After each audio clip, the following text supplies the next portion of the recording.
Good afternoon, everybody. Hi, Pokemon Trainer Tech Guy. Hello, Chicago and Albrecht and Catnip and Rob and STS and Faith Makes Away and Throwaway and Eardle. Welcome, everybody.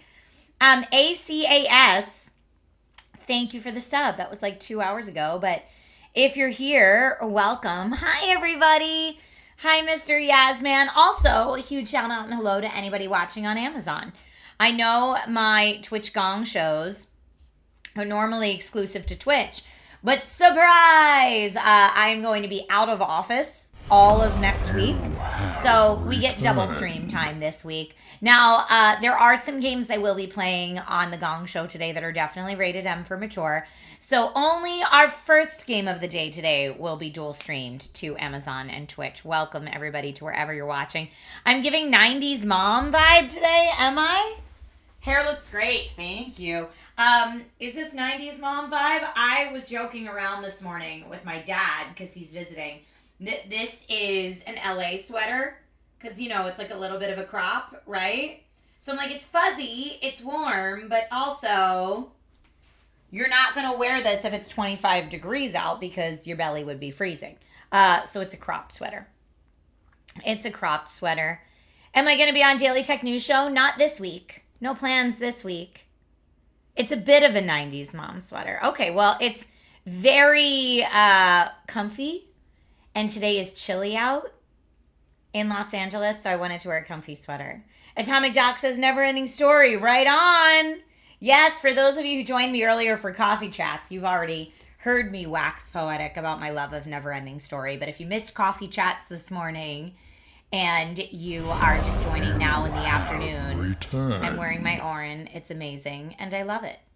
Retired! Thank you for the resub. Welcome back. Happy Tuesday, Tommy. What's considered chilly in LA? 40s and 50s. Yeah, chilly is 40s and 50s in LA. You think anything below 70 degrees is perfect? Ugh, I don't like it when it's super chilly. But like 60s and sunny, I can handle. But like 40s and 50s, that's chilly. In San Diego, it's below 70. It's been a lot of rain in LA. So I am giving the 90s vibe. Okay, I'll do it. I didn't see McKenna Grace got cast as Daphne in the live action Scooby-Doo, but that's cool. Hype train. Thank you, everybody, for that. Yes. Chicago's got the stream going in both places.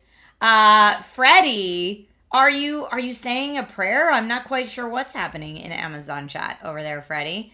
Eardle, thank you for the bits, everybody. It's right around 70 and a little chilly in Florida right now. Okay.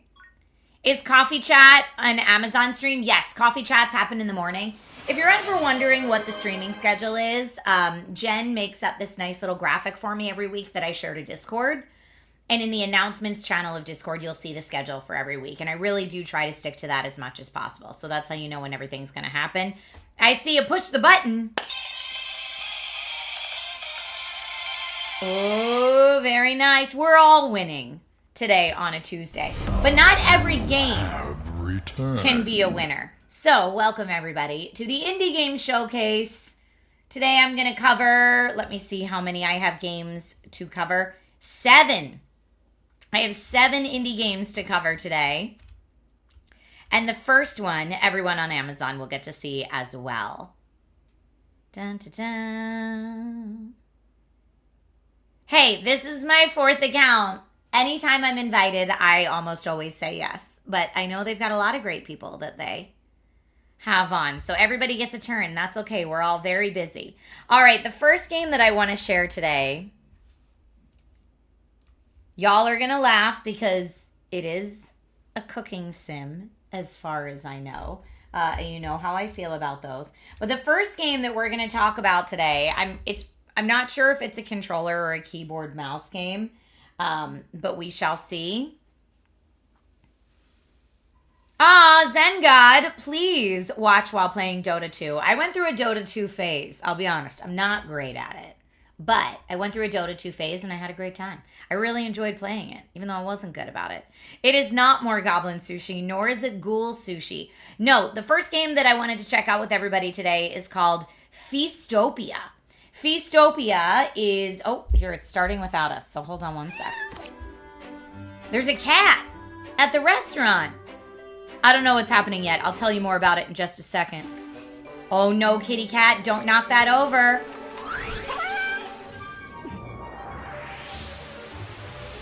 Is it a macaron that fell on the ground? Macaron? How do you say it? I always say it wrong. What is happening right now? Is that a dragon that found it? I'm so confused. Looks like a dragon.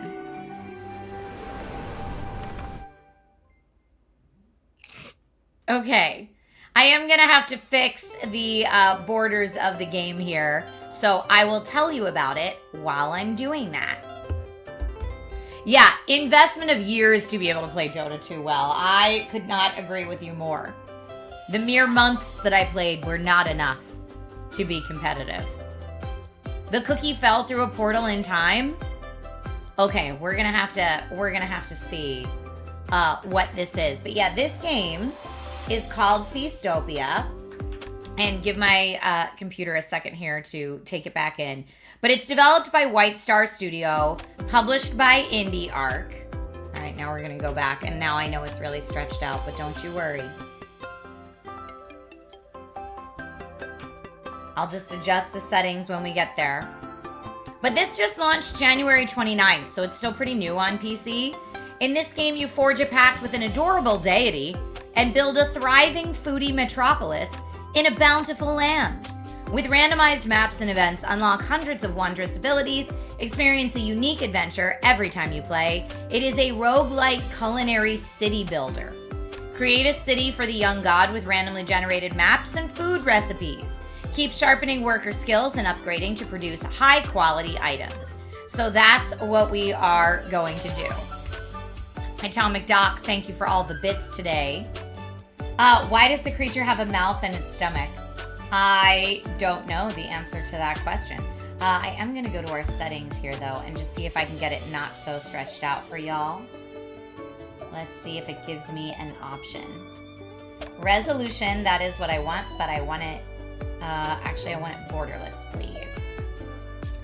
So let me go ahead and just do this quickly. Don't mind me, a little behind the scenes here on my gaming PC. There we go. So I think I will be playing this one keyboard and mouse. But now we're in a great spot. So now we can check it out. New game.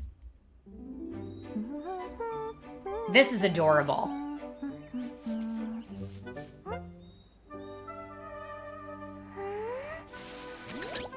We found an egg. I like the art a lot so far too.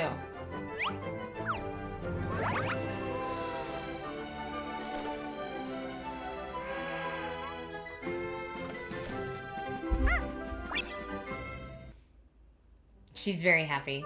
Press any key to sign the contract. I don't even know what we're signing a contract for, but we're doing it. It's just too cute.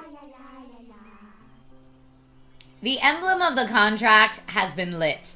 I am Gold Paul, your aid and guide to boundless prosperity. Okay. And we can use the keyboard to move around. Or right-click to drag to shift view. You can also zoom in and out using this mouse scroll wheel. Okay, love. Love it. That softly glowing crystal egg holds a slumbering dango inside. Raise it with good food and care, and it will bless your town with good fortune and protection. Okay, well, we're clearly just going to do that now. Dango's happiness is key. The blue bar shows its contentment gauge. I can talk today. Level. Feed it well and fulfill its wishes to lift its mood and move closer to completing your contract and achieving victory. Let's go ahead and do it. I just want to make sure I've got Oh, hello, Dragon Blogger PC Phil. I want to make sure I can see everybody on Amazon chat as well. Dragon Blogger PC Phil is talking about my gaming PC. That Alienware Area 51 Edition PC is $7,899 in case anyone's curious. The price was not displayed in the carousel. So when the price normally isn't displayed in the carousel, it's because there's a bunch of different spec configurations you can get it in. But I wonder if that's because of the rise of GPU and RAM prices that it jumped up so high in this particular spec configuration. But yeah, this PC is a beast. Hold on. Just because PC Phil mentioned it real quick. This PC that I have linked right now. Sorry, I know it's so dark. But this one under here, she's a beast. That is the Area 51. Why is it so dark? What's it doing? Why so dark? Hold on. Drives me wild when it does that. It just like auto sets to be super dark for some reason. Okay, there we go. Now you can actually see. But yeah, there's the PC doing its thing. But yeah, this is a beast of a gaming PC. This is not for the faint of heart. Was that the PC you climbed into a box a few months back? Yes. Yes, it was. That is the PC that I climbed into the box of because it's so large. That is it. That is it. That is it. All right, back into the game. Feastopia. Back to Feastopia. So our blue bar up here is its contentment. Feed it well, fulfill its wishes, lift its mood, move closer to completing my contract. Looks like here it's currently at 0. I need to get it to 30 contentment as the victory condition. Increasing your residents' happiness can also quickly increase Dango's contentment. The better the food you give your residents, the more their happiness increases. Okay, I love this. The red bar over on this side shows the wrath gauge. If Dango gets upset, it might bring negative effects to my town. Okay, well, we don't want that. While Dango sleeps peacefully, it's time to begin constructing your town. Click the blueprint icon at the top to get started. Okay, a storehouse stores raw materials, semi-finished products, and goods from industrial and agricultural production. It can be used to satisfy material demands for the town. Cute. Okay, let's build our storehouse. Pick a location. Oh, it's so small. I love that it's just like our little picnic. We just have a cute little picnic. Does it need to be... Oh, here, storehouse. There we go. That's what it looks like. Well, this is adorable. I can rotate it with R.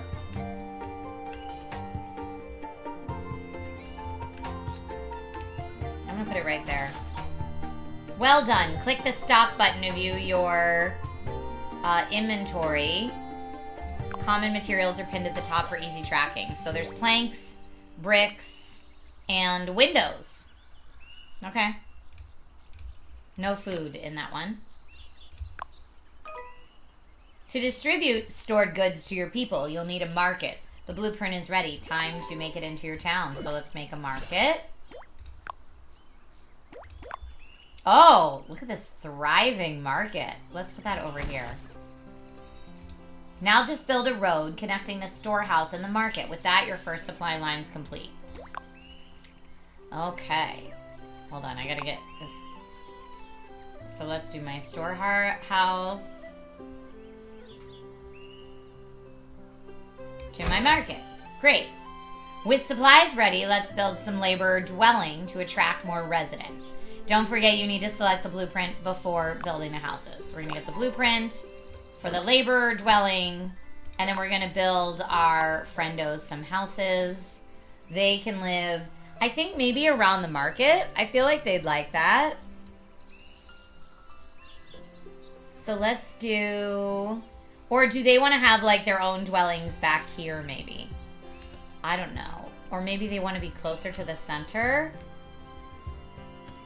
No, I feel like we want them. We want them to have like a little community. How many do they want? 5? And then I'm going to turn them. Look, they have like a nice little neighborhood here. That's great. Connect houses and the market with roads, and the market will provide continuous supplies for the houses. Press the space bar and let's set the whole city in motion. Okay, so I'm gonna make this road continue out. Down to here. Okay. Well, one more just so it looks nice. All right, I think everything should be connected now. No nearby alfresco eatery. I'm sorry, what? No nearby alfresco eatery? I love this. I love this. Sorry if I just got too excited, too close to the microphone. All right. Is this by the same people who made Cat Quest? This, I don't know if it's the same people who made Cat Quest. It's White Star Studio. You can follow them if you want at Feastopia Games. So I have it right over here. But maybe Catnip. Tech Life is so much fun, Dragon Blogger PC Phil. I love it. All right, so let's see. Press space to start the game. Now we have a new one. It says before they can eat, the residents need a pantry to store the food. I just want to get them their alfresco eatery that they want, but let's make the pantry first. So the pantry, I want their eatery to be down here. So let's maybe make their pantry right here by the storehouse. Okay, now we can make all sorts of food. But first, let's start with the basics. There's plenty of produce available at the farm, so let's build that first and guide you from there. Okay, we're gonna make a farm. And the farm. I mean, I think we should connect that right there. The farm by the market makes a lot of sense for me. Or do we want, hold up. Maybe we want the farm over here. I think we want the farm over there, and then I need to extend the road.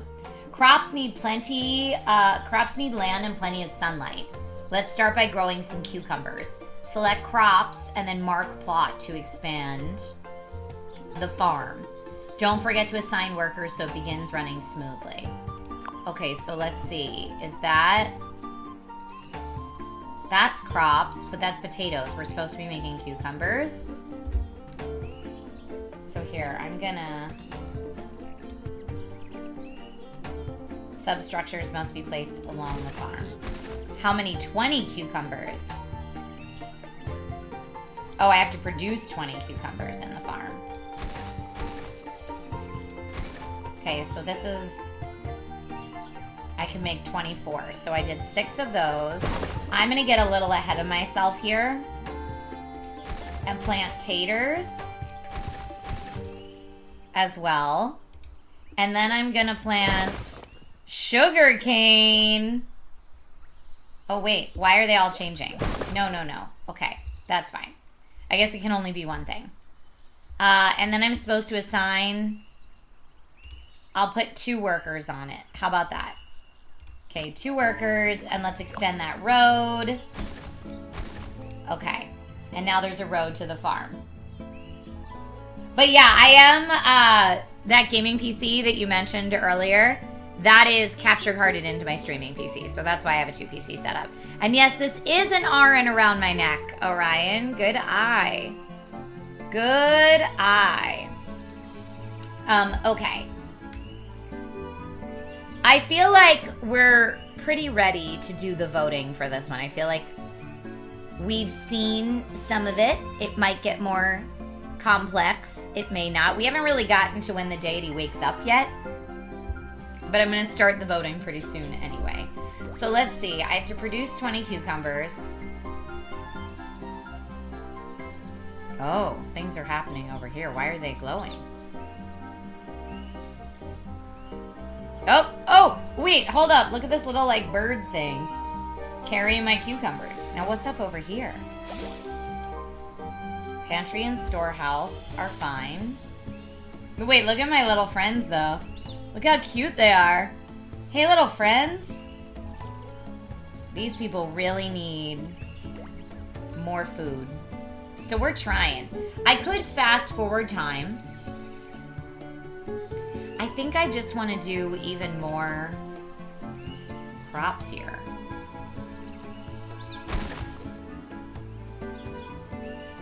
Right? Okay.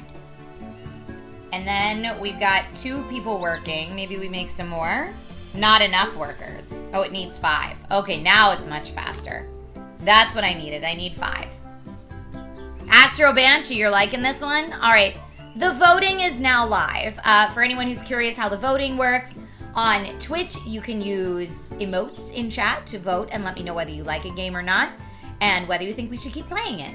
Now, the voting will tug of war at the bottom of the screen. Folks, if you're watching on Amazon, you are welcome to come over to Twitch chat to vote, or you can just type in whether or not you think this is one you want to keep playing. You can just type it in a chat. Keep playing, or you can type the word gong, in which case I will ring this gong, and we will move on to the next game of the showcase. Okay, so our cucumbers are coming along strong here. There's no more blueprints I can do. I'm gonna speed us up. ×3. That was on ×1. I do love, what are these cute little doggos too? We have a lot of animals in this town is what I'm learning, I think. Okay. Once the food's ready, we need to provide the residents with an alfresco eatery. Brilliant. This is what I wanted. So an alfresco eatery, I was thinking we should put it right down here. So like the neighbors in the neighborhood house have like their own little alfresco eatery down here. With the dining area in place, food can now be served. Select cucumbers from the supply menu so the residents can enjoy them together. This will also boost their work efficiency. However, if food supplies are paused due to a shortage, work efficiency will decrease, so be mindful of that.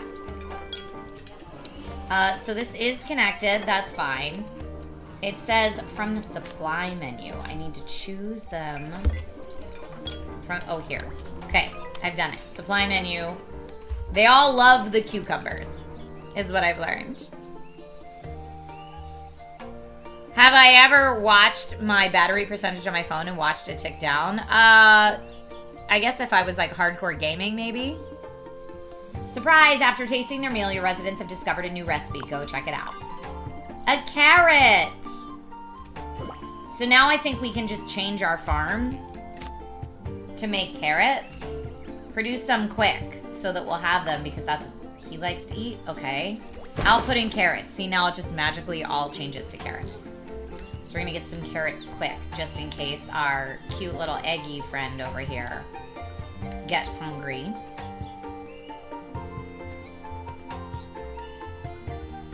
Oh, Ralph, what did you say? Let me see. Sorry if I missed your Amazon chat. You said it's cute. It is cute. I agree. I agree.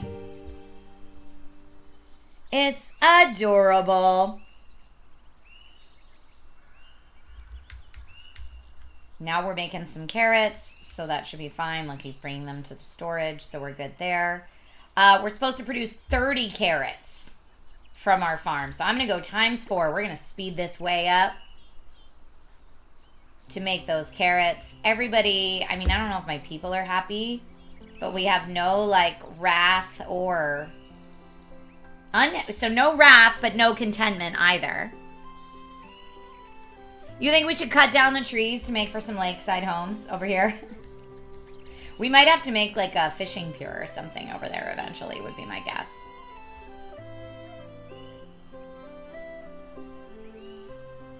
Okay, my residents seem pretty happy. Better keep an eye on how much building materials you have. Now I'll teach you how to be self-sufficient. Let's start with the humble timber yard. Oh, you called it! Rob, you called it! With a timber yard.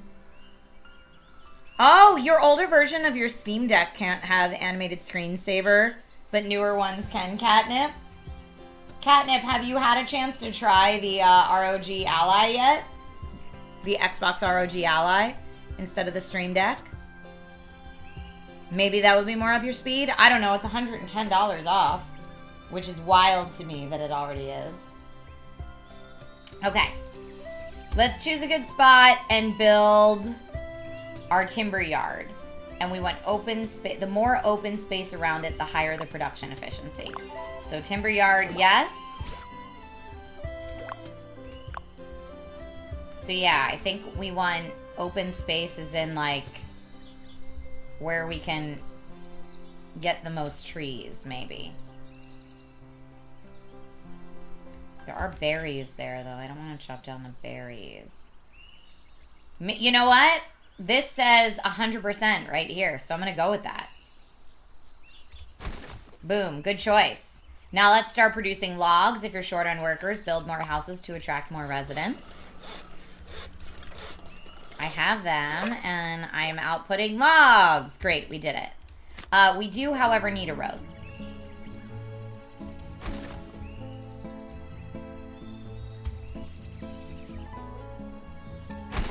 Okay, great. Now things can be stored there. We gotta make 10 logs, so I'm gonna speed us up.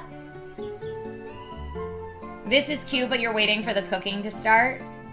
Well, I mean, maybe, yeah, it's called Feastopia. So maybe the alfresco dining is as much cooking as we have. Like, let's look at this. Once you have logs, build a sawmill, and then switch to auto allocation. But like, this is like a full-on Thanksgiving feast down here happening. My dad's look more like a city builder. I agree. So once we have logs, we gotta build a sawmill. Sawmill, yes. And I guess we should probably put our sawmill... I don't know if we want it near the market. I'm gonna rotate it. And put it... maybe like there. Because I don't want to get rid of any of our trees that are there. I'll put it there. Everything's ready. And here I need to put... oh, now I don't have enough workers. So that's where I think they were saying switch to auto allocation.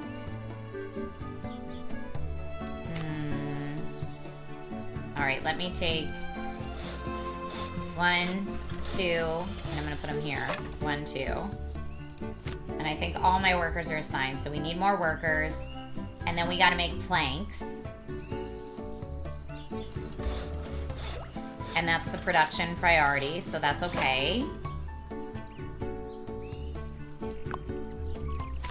So let's go ahead. We're producing some planks, but I need more people. So we need to add to our little neighborhood over here.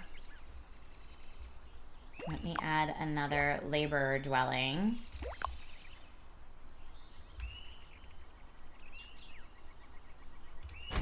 One there, and one there, and then I'll just make the road extend to there. Maybe one more road.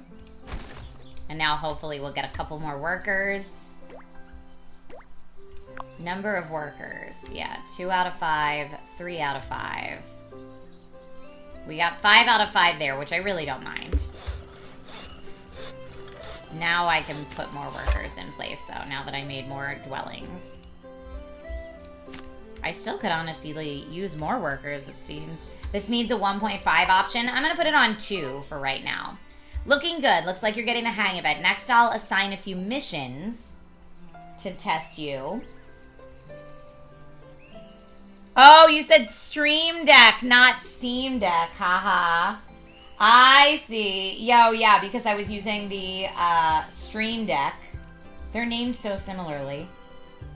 To switch scenes between... oh, hi, it's me on my camera. And then back to the game. But yeah, I have the original one as well, so I'm in the same boat as you, Catnip Ninja. Alright, let me see how we are doing on time here. We still got a little more time. Assign a few missions to test and hit submit once they're complete. Okay, it looks like I have some kind of missions up here. Daily necessities. I need to build a woodshed and produce firewood. And then I'll get all these things. Build a woodshed. Oh, so here, this is probably our blueprint for it. The woodshed. Vital source of heat for my town's residents. I feel like the woodshed should go over here, like this. This is all like the lumber area, right? But I don't have any workers to put in there. So let me take maybe 2 workers away from here and put them in here. What's my efficiency is okay. Output is fine. I'm on ×2 right now. It's a cute, chill game. You like it? I like it too. But Catnip says it doesn't hold my attention. Astro Banshee says, from the Steam pictures, it looks like we eventually get to cooking, where we have made or grown our own ingredients for things, but maybe no actual cooking.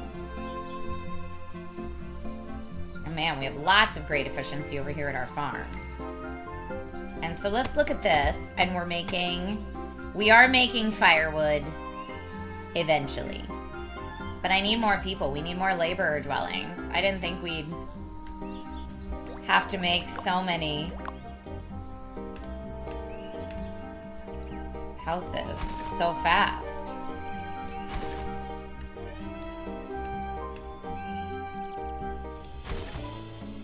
And then we'll connect them via roads. Okay. Now we've got more workers. So I can add more workers to things. And now that'll go a lot faster.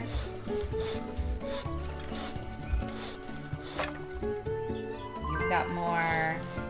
And you've got more. Okay. Okay, we completed our mission. Huzzah. Submit. Now this next one I need to make fragrant decorations, build a greenhouse, and plant some lilacs. Oh, that's adorable. All right, we're going to build a greenhouse. Produces beautiful flowers under the care of skilled gardeners. Okay. I feel like the greenhouse should be right here on the corner so everybody can see it, because we can't fit it on that corner. Or it could be right over here behind the houses. Or even right over here. No, I like it right here. It's going right there. And then we want... Do we want artisans?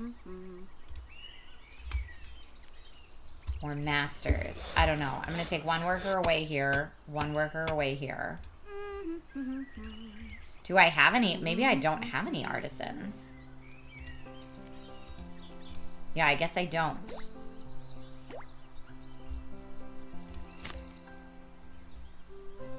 But I love that we have so much food.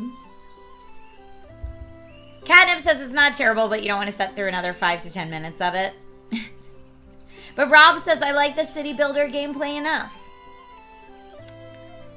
Catnip says, regarding the stream deck, you're not going to pay and have a whole new one just for the screensaver. I feel the same way. That's why I like this one that I currently have. But I actually have the Mark II is the one that I have linked. So I also have the first generation Stream Deck, but the Mark II is 30% off, or $30 off right now. All right, we defeated our mission already, or completed our mission, I should say. Next, hey, that's a win. That is a Gong Show win today.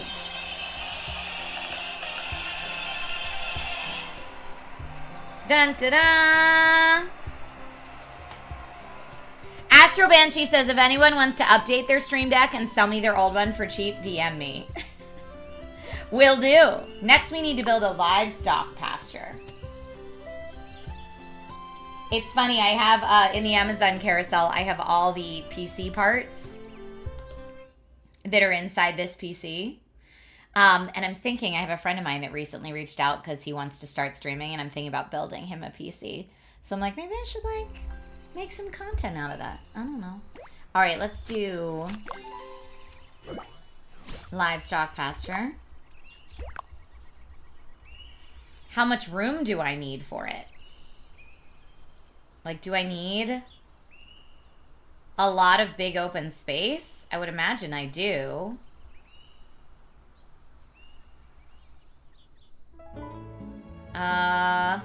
I also don't want them to eat the crops. I don't know. I'll put it right there, and then we'll see. Yes, here's our pasture.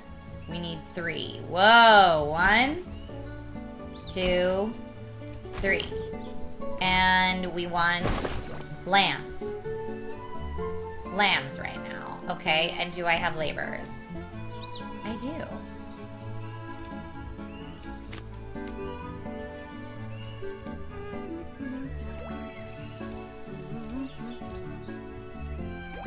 Great.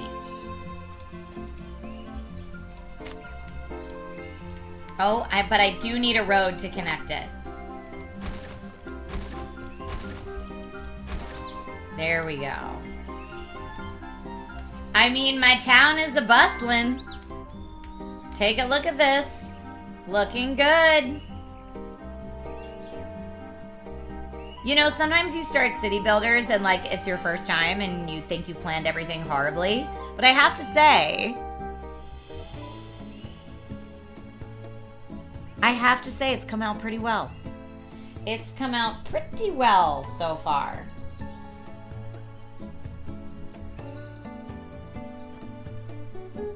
I like it a lot.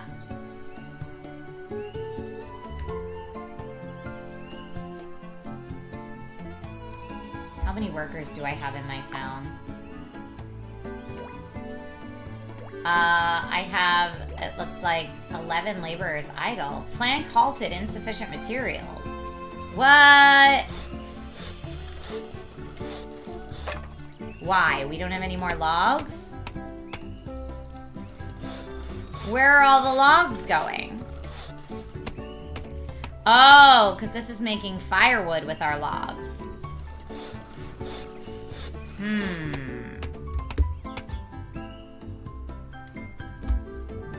Now, why they're outputting logs, but why are they only giving them here? Maybe I need to turn down this production.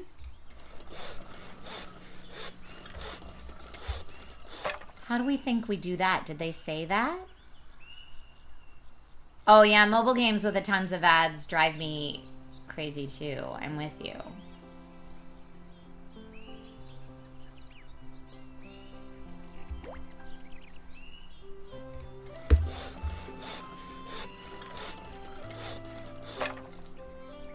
Yeah, it just takes them all here.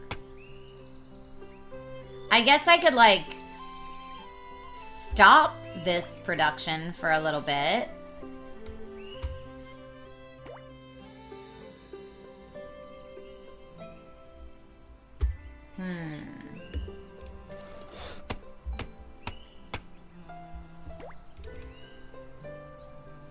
But I still don't know if that would mean they wouldn't deliver them there.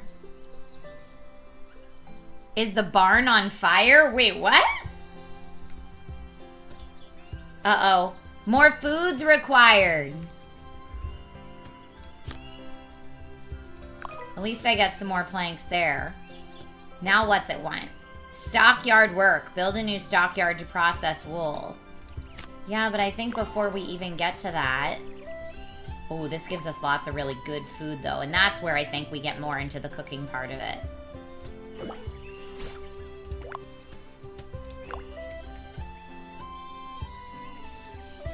Stockyard work, I guess, is here. And then I could put some people on that to make wool. Yes.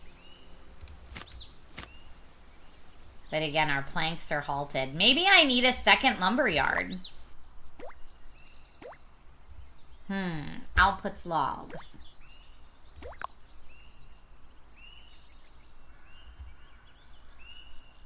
That can't be right. Robbie says, hey Trisha, this looks pretty awesome. I'm glad you like it.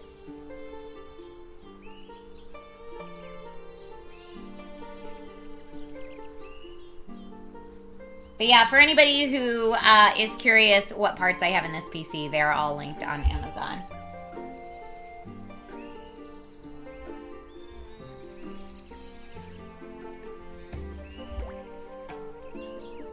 But yeah, my main question right now, I wonder how much this can hold.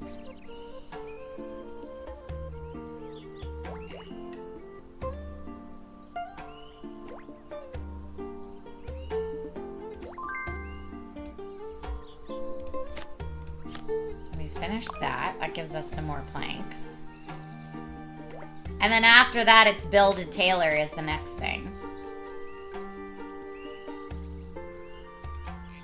Maybe he'll give it here now.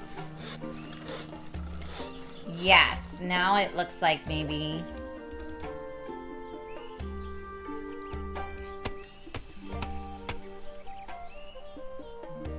And now this is halted. Interesting. So I guess I can only do one at a time and I have to swap back and forth between them. Huh. Because now we've got lots of planks coming in.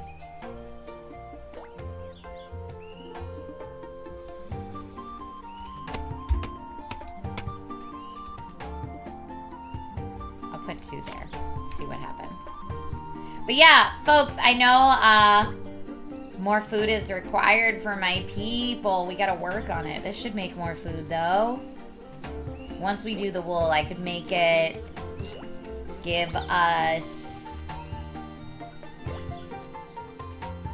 lamb meat, chicken meat, pork.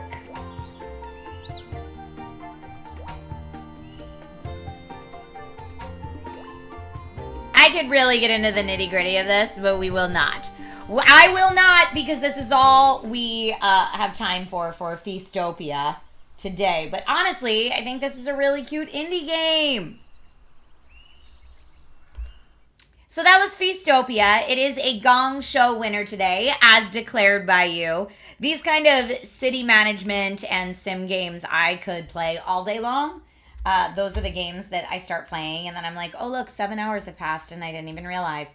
So I'm going to save and quit there, so we have that if we want to return to it later. But as always, when I do the indie game showcases, you get to vote at the end of the stream which game has been your favorite and which is the ultimate Gong Show winner of the day. Now, for the folks who are watching on Amazon, this is where I am going to wrap things up for the Amazon-focused portion of the stream. Thank you so much for joining me. I do these indie game showcases over on Twitch once a week, usually on Tuesday afternoons, so you're always welcome to join me for that. And when I dual stream them, I will normally talk about like all the different things that I have in my stream that make the stream work for anybody who has any questions. So I'm going to take a little BRB while I get our next game loaded up. So I'm going to say goodbye to our Amazon friends here, and I will continue things over on Twitch. So for my Twitch friends, BRB. For my Amazon friends, see you tomorrow morning, or you can come over to Twitch. Okay. Y'all are hilarious. That was not the only Amazon safe game of the day. That was just, I only like to do usually the first game on Amazon as well. Because it's a lot to juggle everything going on with the Gong Show and everything going on with the Amazon Lives. And so to do them both at the same time is really kind of a tall order. So I usually just set up everything before I go live in the beginning and then keep it at that. But Feastopia I thought was really fun. And I knew it would be Amazon safe. Okay, the next game that we are showing off today, let me go ahead and just switch up our title at the top here. Nope, let me try this. There we go. The next game is called Earth of Oryn. Earth of Oryn is developed and published by Earth of Oryn, who you can follow at Earth of Oryn. Currently in early access, as of last month, there is a free demo available on Steam. And it's a medieval kingdom builder focused on meaningful decision-making and long-term strategy. Rule your lands, manage resources, plan your expansion, and guide your settlement from humble beginnings to a thriving realm as the seasons turn. So, what I'm mostly interested in this is how it's different from other city builders like Feastopia that we just saw, and also about the meaningful decision-making. So let's go ahead and see what's up with that. I guess missions. The Mountain of the Four Kings. We'll do the tutorial. This crow has sworn to teach every ruler. Listen to its advice or ignore it at your own peril. So we have a tutorial crow, it seems.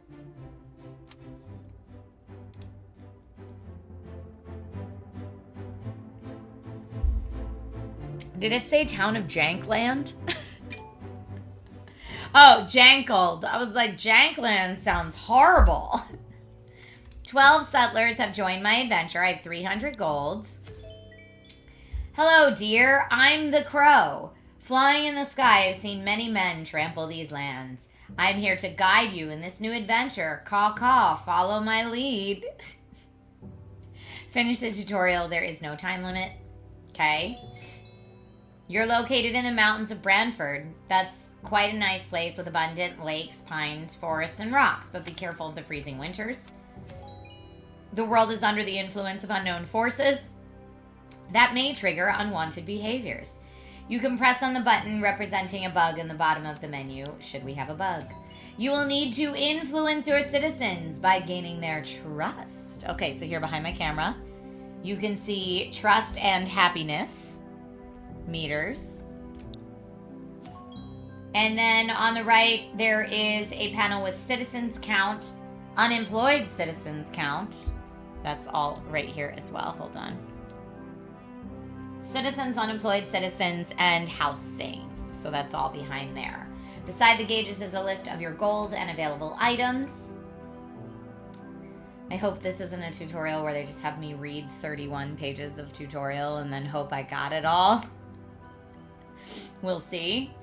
Let's learn how to move around in the map. Yes, yes, yes. Great. Okay, at least they're having me do it as we go, which I appreciate. Q and E is our rotate. Nice, nice. I do like our little people, how they have different outfits and stuff. That's cool. When the new settlers arrive, they'll want to have a place to live before doing anything else. Click the zoning tools, okay, and make a housing zone. Configure the size of the brush with the slider. Whoa, what? Oh, over here. To make it bigger. Okay, that looks a little large.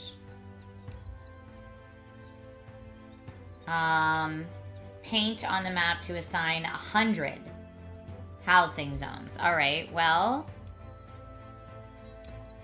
10 by 10 seems like 100. But can I do it? I don't know that I want 10 by 10. We'll do housing there, housing there, housing there, and housing there. And that is 100 housing zone. Now we can pause the game so we can do time management here. Speed it up if we need to. Sometimes it's important notifications will show up here. I keep reading Jankland, and it's so funny to me. Tutorial. Click the build button. What are we going to build? Oh, a prefab. Prefabricated button. But it looks like it's asking me to build a farm right now. So we're going to build a little farm. Anywhere on the map? Place it anywhere on the map? Not in the housing section, I would assume.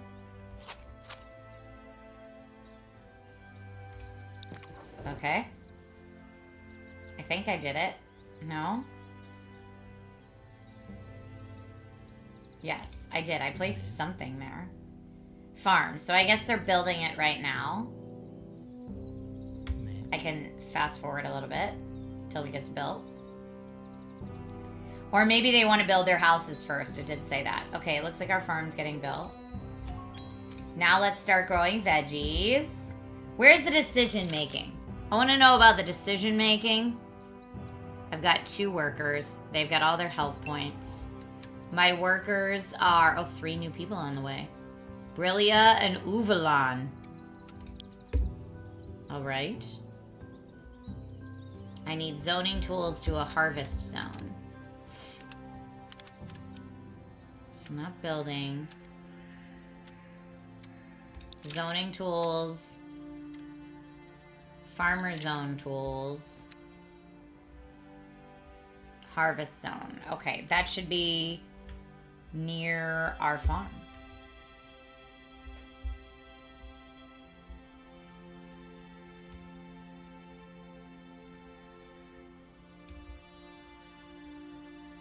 Let's put that there. And then... how many more do I need? 4 more? And I need 1 more. I'll just give a little extra. Okay.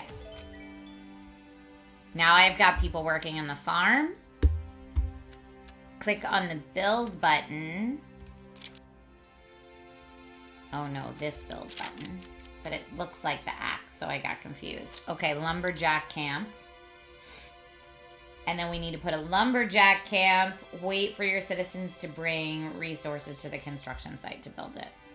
I guess we'll put the lumberjack camp right here. It doesn't say it needs to be like among the trees or anything, so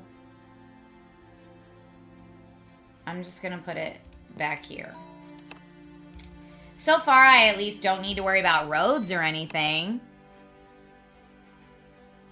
Who Bangle says, Trisha, is this the start of a new game? This is the Twitch Gong Show, but yes, we did just start this one relatively recently. We're starting to get an idea and like build up our town. This game is called Earth of Oryn. And it definitely looks more complex than Feastopia in terms of like comparing the two. I like the sparkly water down here. That's nice. Okay, clicking more zoning tools. Environment, infrastructure. We need zoning tools. Lumberjack selection tool. This is our cut trees tool, it says. Select the trees you would like to be cut. Well, I mean, it makes sense to cut the trees back here. Lumberjacks will cut selected trees. The white outline trees, click and drag to select multiples.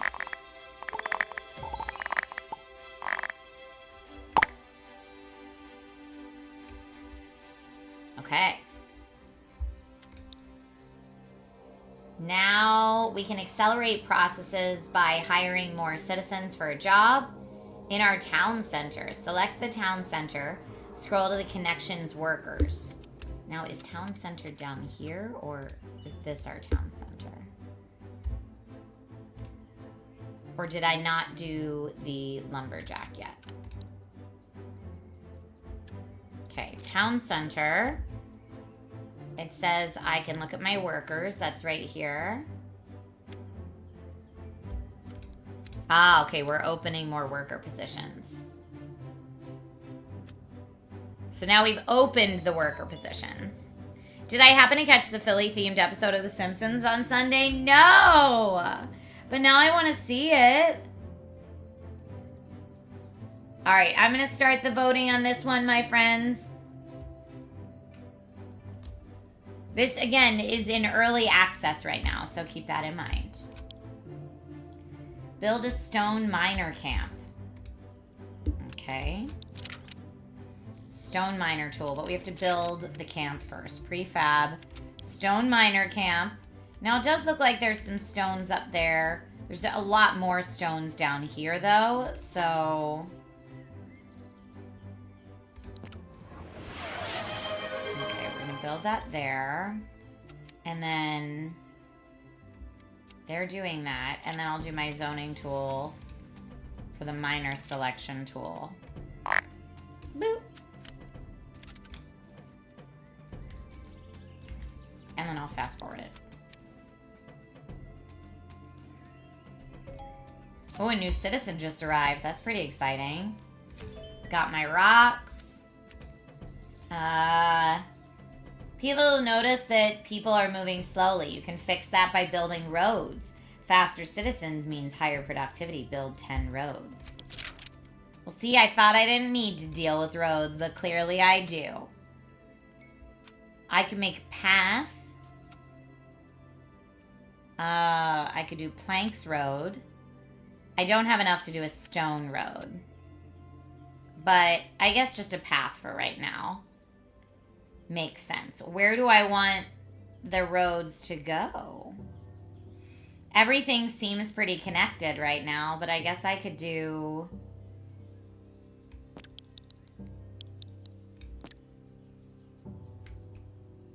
Does that count as a road? Maybe it doesn't.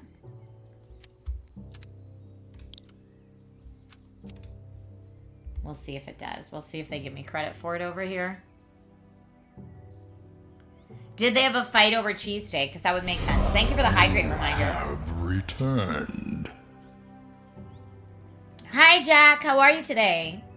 Do I have a favorite Marvel superhero? Really tough call to have a favorite, but I guess if I had to pick like the favorite, I would say maybe Captain Carter from when Peggy gets the super soldier serum. But honestly, I'm a huge Marvel fan. My kid is named after both Wolverine and Spider-Man, so you know. Yours is Shang-Chi. That's awesome. Ah, okay, I need one more road.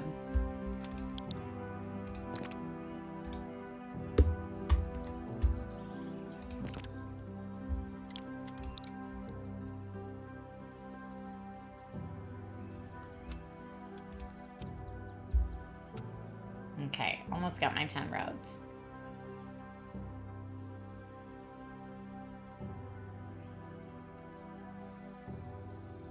Fast forward. Okay, build a laboratory and an assembly. Some buildings are specialized in researching new technologies. Build a lab and an assembly. All right, I'm going to guess that's a prefab. Assembly can go here. Oh, and it goes up on a thing. And a laboratory can go next to that. Oh, 5 new people are on their way. Yeah, they are. They've heard about my awesome city, okay? And they want to be part of it. I get it. I would also want to be part of it.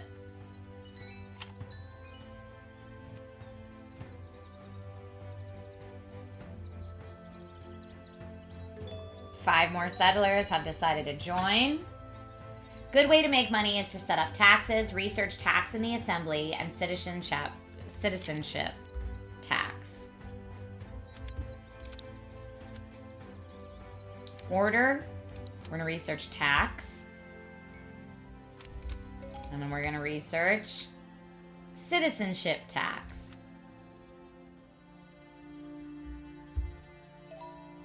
Okay. Exchanging goods for money is key to your economy. Building markets will attract merchants. You can buy items you need from them. Okay, let's build. Here, I need to get that done. Let's build a market. I don't see a prefab market, though. A resources market. I'm going to slow us down a little bit.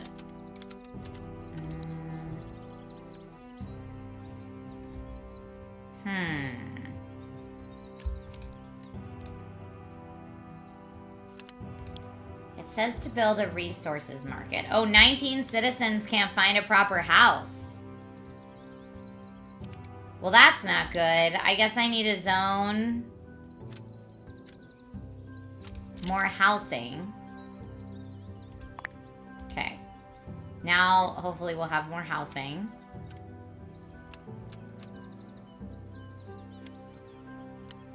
It grew too fast. I was on fast forward for too long. But yeah, they want me to build a resources market, but oh, right there, duh. Okay.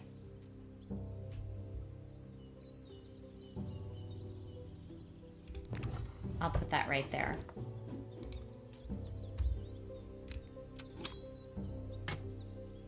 Yeah, it says 29 people are unhoused. We don't like that. Let me go back to...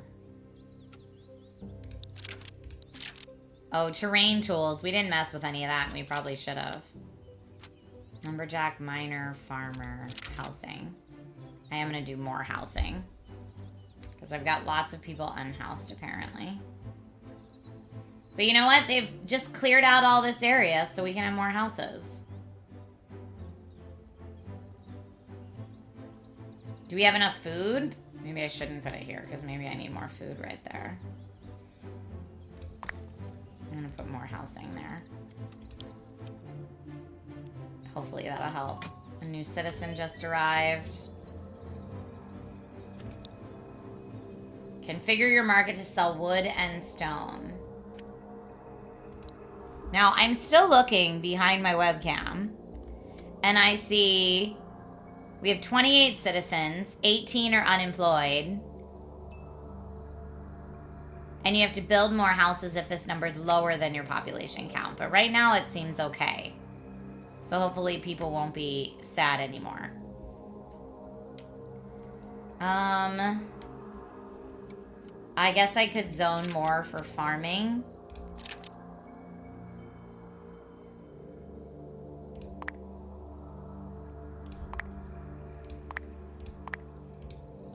So we can have more farmland.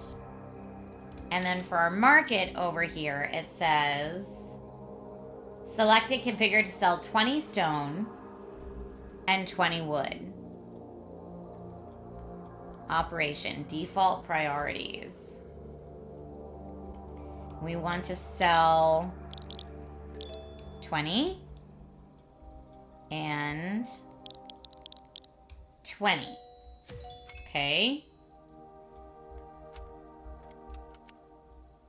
And I guess that's it. I have no active research right now, though. I feel like I should do that. Worker capacity would go up? Sure, why not? I don't know what I'm doing. Build 2 barracks. What's that guy doing? Can I, like, click on my individual people? Oh, God. I can! I can't find any storage, says this person. Oh, look, they have, like, a running. This job is tiring. I can't find any storage, is what that poor guy is saying over and over. And he works in the laboratory. Let's go ahead and build 2 prefabbed barracks. You know, we gotta keep people safe is what we gotta do. Well, I don't think people are gonna come from the water. But they might come from, like, up here. So let's build maybe some barracks. See, now this is, remember how I was saying, like, when you start these and you don't really know what you're doing yet? Sometimes you end up with, like, a poorly planned city. That's what's happening for me right now. It's not good.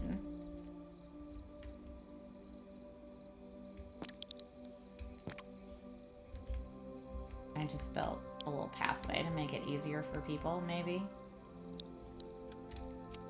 And then I can speed it up a little.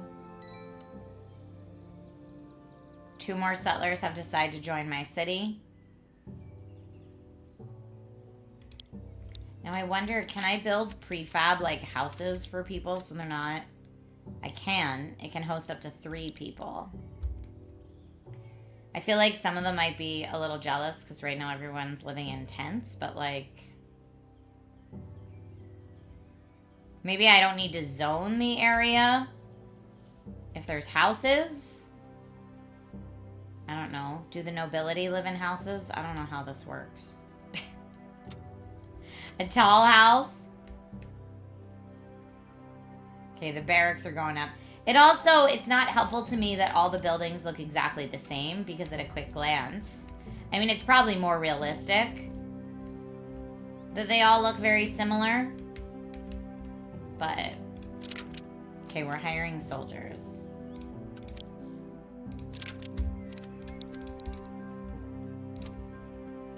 Soldiers, hiring, yes.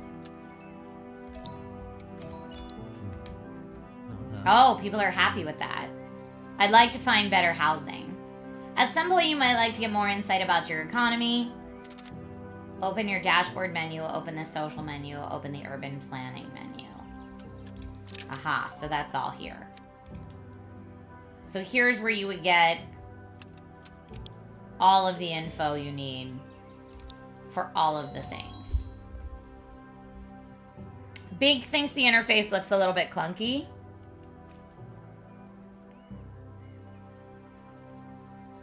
Yeah, I agree. Your first few runs are almost always sacrificial pawns. That's why I was so shocked in Feastopia that my, like, first run went pretty well, honestly.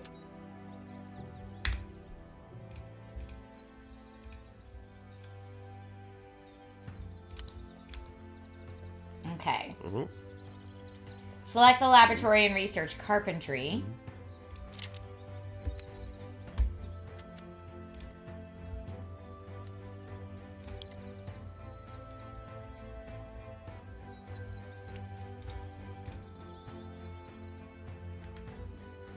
feel bad that the people don't have houses. I feel like we need to give them some houses.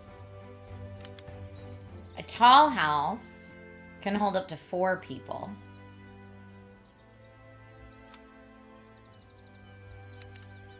A regular house, a very small house, can hold 3 with a sleep rate of 2. This is 4 with a sleep rate of 2. So I'm just gonna put a bunch of houses in here, I feel like.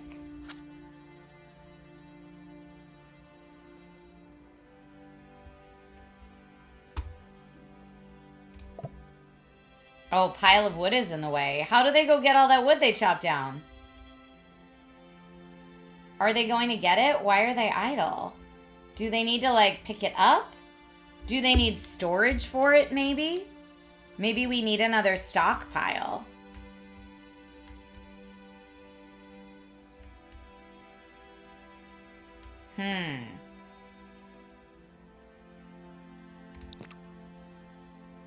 I'm gonna try that and see if maybe that gets them to, like, gather the wood.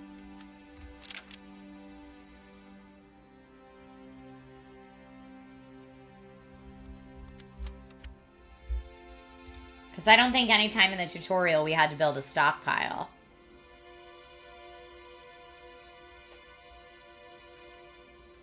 Oh, that's very cool, Lucas. My poor people are just walking up and down the hill along the path like they have nowhere to go. 'Tis true. Well, they have their, like, tents and stuff.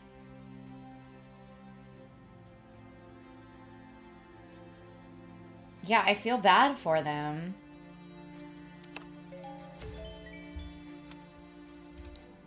Now new buildings are unlocked. Settlers will arrive with some seeds, but you need to buy or produce more seeds to increase your harvest. The seed market is a specialized building where seeds can be traded. Unlock it by researching salesmen in the laboratory. Okay. I just want this to be... Here, let's see. If I fast forward until that's done. How many days does it take to build this stockpile? So many days. Why doesn't anybody go help you, man? Okay, now they have a place to put that. That would be good to include in the tutorial. I had to figure that out on my own, that they need a place to put all the stuff. It does say it can hold, only 152. At first I thought it was infinity. Okay, so that's something we definitely need to include. And insta-filled. I have all the stuff. All right, folks, we've been playing this for an extra 15 minutes already, so I'm going to give it 60 more seconds to get your votes in one way or the other. If we don't have a full gong or a full win by the end of the next 60 seconds, then this will get an honorary Gong Show gong, and we will move on. Okay. So I could build another one, but we're not even halfway there yet, so I think that's okay. We're going to take our laboratory now and research salesmen. Is there anything else I can buy prefabbed? Yeah, we want more of that stuff picked up, so I can do... I'm gonna put a house there. And a house there. And a house there.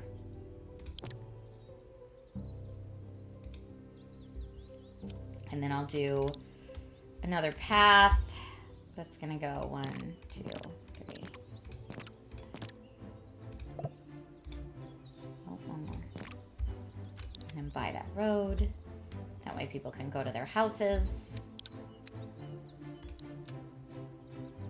It only goes 1 to 3 times speed. There's no 2 times speed. Salesman has been researched. Build and configure a seed market is on there. All right. Lucas, definitely willing to help indie developers get the word out about their game. Folks, this has been Earth of Oryn. If you want to follow them at Earth of Oryn, you can.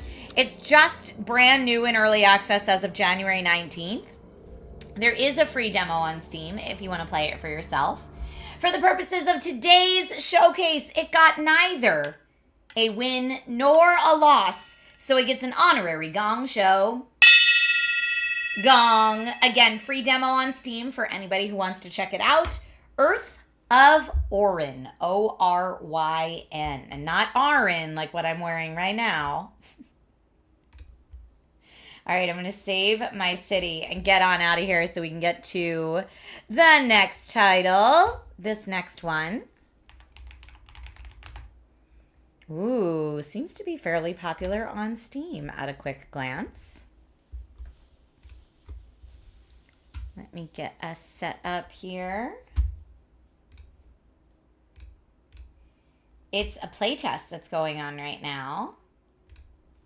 Oh, and it says, hold on, I just have to verify file integrity. It seems like it's, I'm going to try to install it.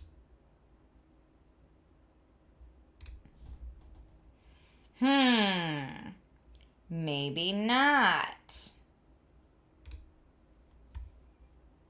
Let me go to the store page. We might have to wait on this one.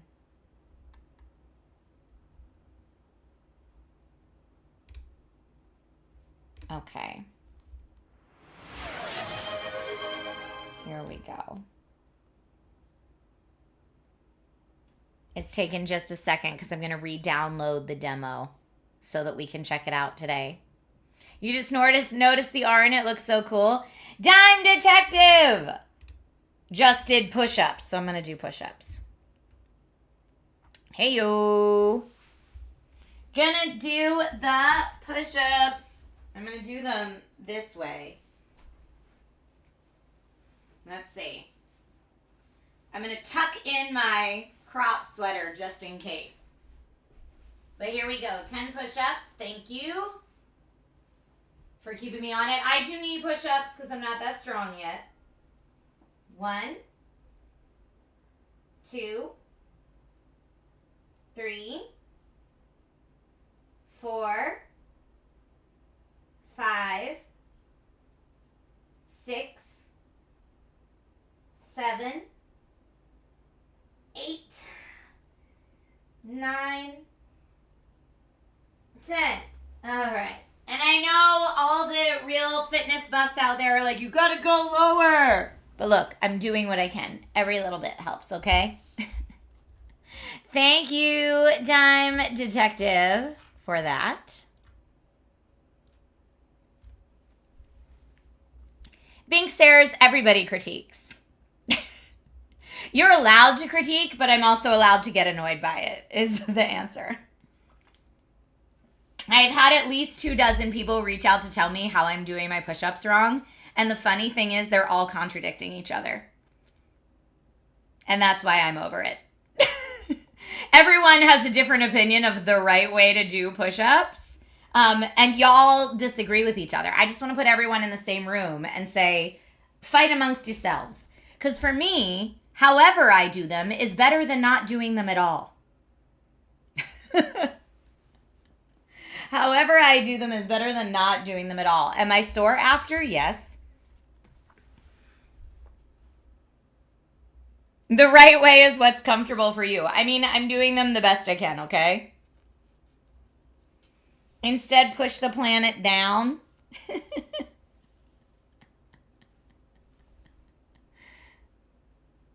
I feel like doing something is better than doing nothing, is what I'm saying. My husband works out all the time, and he was like, you're fine, babe.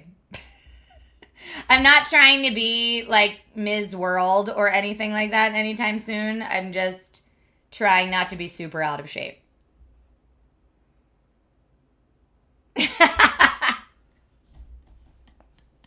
But yeah, a lot of people have reached out to tell me how my push-ups form is poor. But again, everyone disagrees on what the good push-up form is, which is really funny. Some people are like, the elbows have to go out, and some people are like, the elbows have to stay in, and some people are like, depending how your hands are rotated, that works out different parts of your back. But some people are like, no, your hands have to be straight, otherwise that's hurting it. That's how to get Trisha to stop working out real fast, is what that is.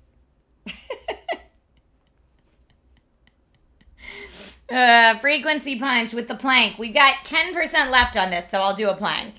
Each way uses different groups. That's what my husband said. He was like, they're all fine, babe. They're just all working out different muscle groups. Exactly. But he was like, anything you're doing is better than doing nothing. So he was like, you're not going to hurt yourself. It's fine.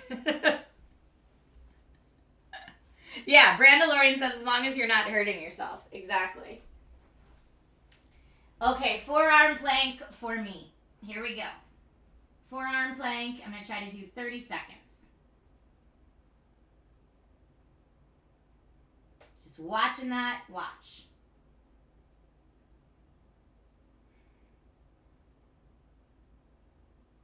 Suddenly got so much warmer in here.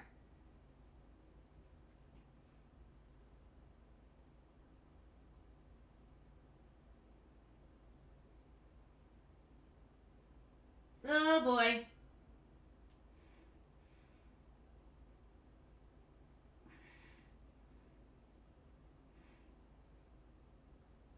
Okay. Woo!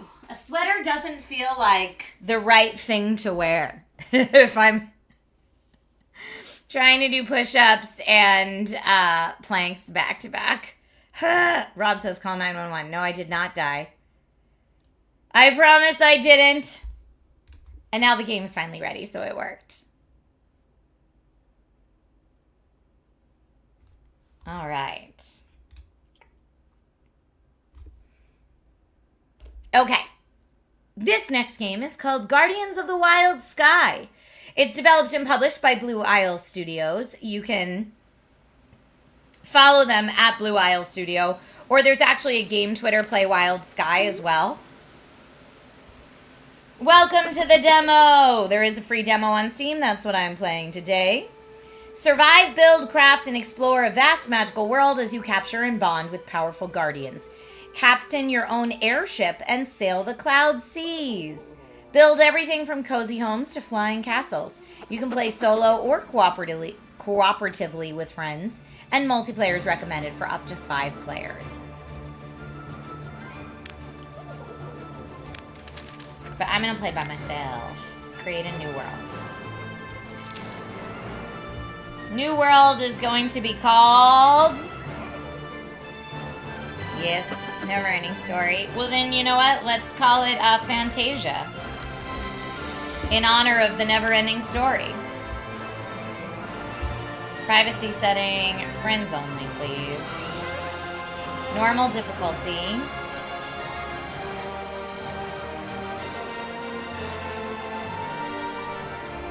Start game. Rockbiter Town. Oh, okay. We got a dude. Are we gonna be dude? It says select character. But I guess we can create a character.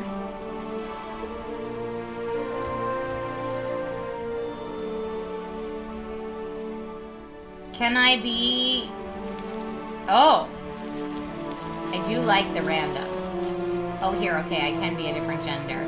Whoa, wait. They just gave me her randomly? She's fine. I'm gonna save us a lot of time in character creation right now, I think. I mean, I'll stick with all that. Head size, neck length, neck thickness, jaw size, all this seems fine. Lipstick color. We will name her, I don't know, I think I want a different hairstyle.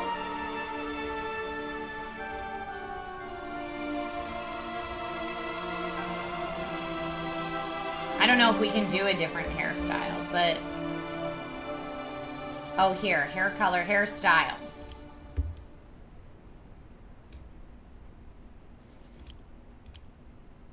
You know I always like a high pony.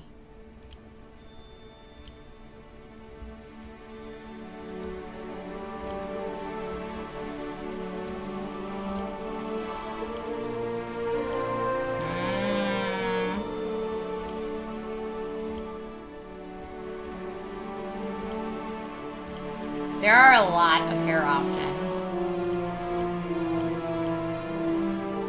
Okay, Okay, now we're back to 1. I think we're gonna go with high pony. I like that hair physics. Look at the whip around. Woo!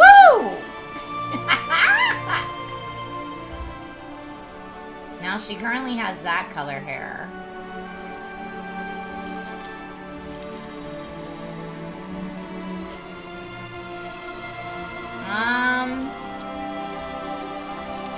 No, I kind of liked the dark brown.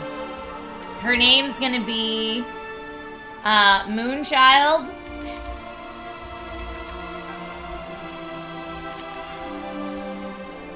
Yes, this is my character. She whips her hair back and forth. You know it.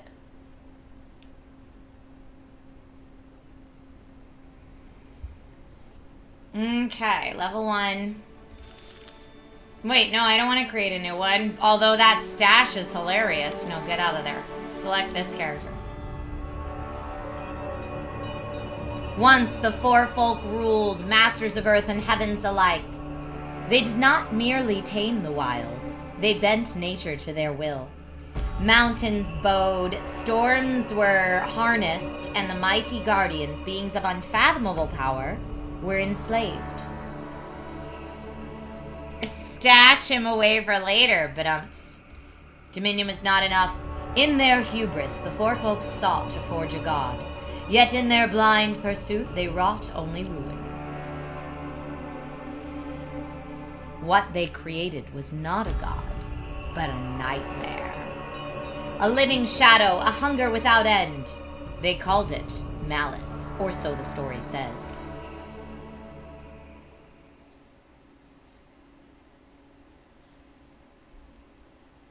Okay. Present day aboard the ship Stardust. We're on a pirate ship? Keep your wits sharp out there. The skies may look calm, but pirates strike when you least expect it. Have you fought them before? Aye, years back, aboard the Windless. We thought we'd outrun them. Instead, they took the ship, burned her sails, and left us drifting. Half the crew never saw land again. That's why I keep my blade sharp. Okay. Ooh. Well, it doesn't look like we're going to be attacked by pirates here. We're pretty landlocked.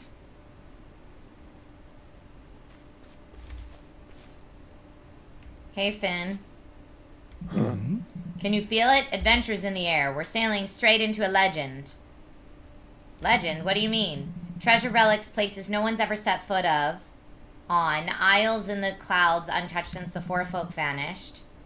Our names will be carved into history. You really believe we'll find riches? Why would anyone else brave the skies? Pirates and storms can't stop us. Fortune favors the bold. Oh, I forgot. We're like sky pirates. We're not on water. We're like floating in the air.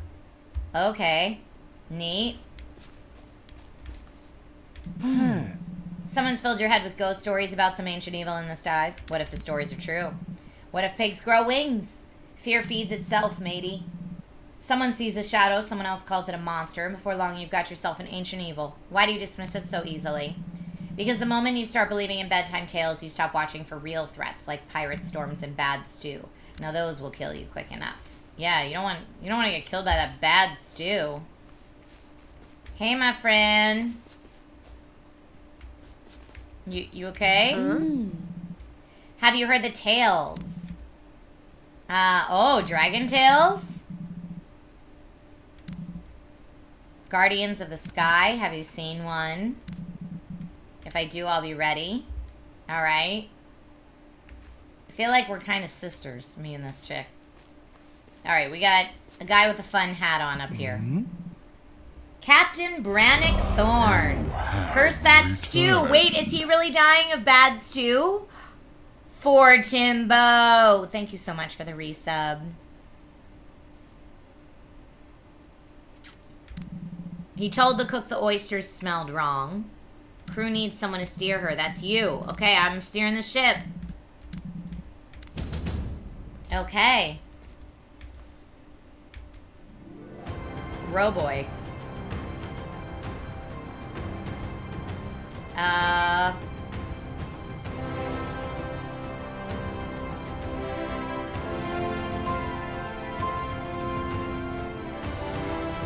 I hope I don't run into anything.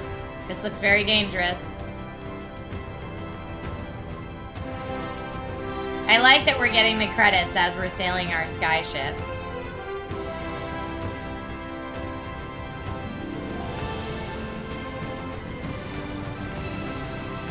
Sail north. Where's my compass?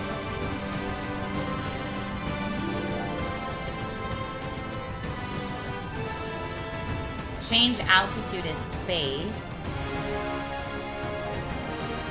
Oh, north is there. I see it. But it's not moving. It is pretty, though. I can go up or down.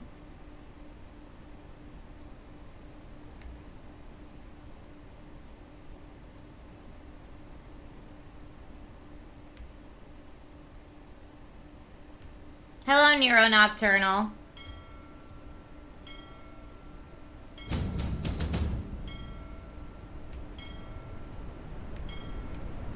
Uh-oh. Are we sinking?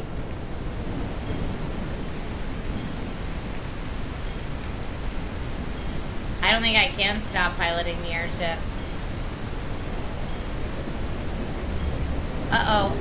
Uh-oh. What is that? I'm gonna go straight towards it.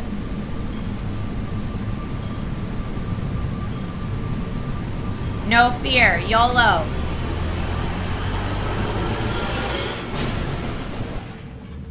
Is it Doctor Strange? Guardians of the Wild Sky.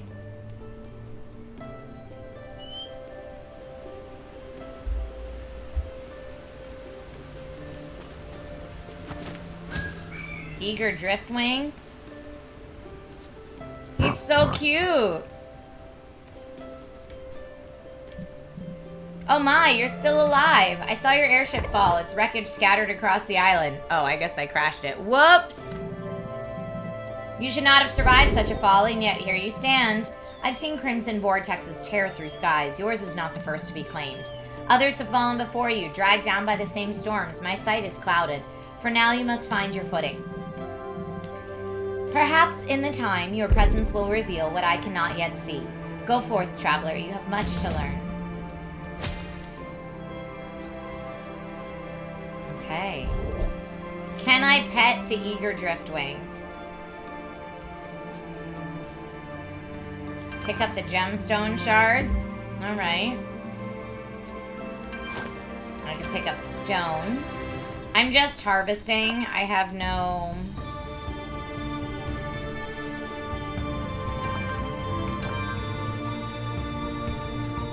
What is that?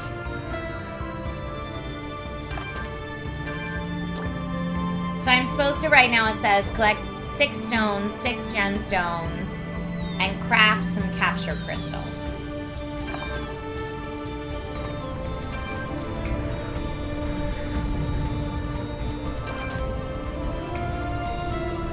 What is this big rock in the middle?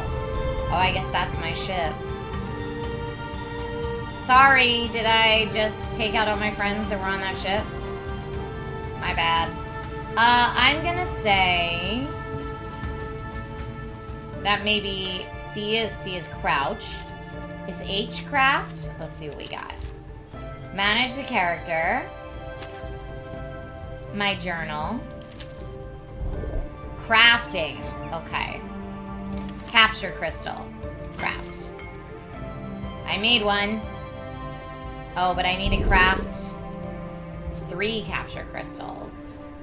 So let's go back.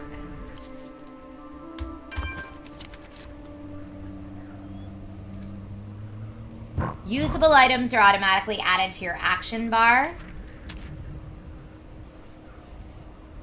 That's a gemstone shard. Oh, here. It's crafting. Craft in progress.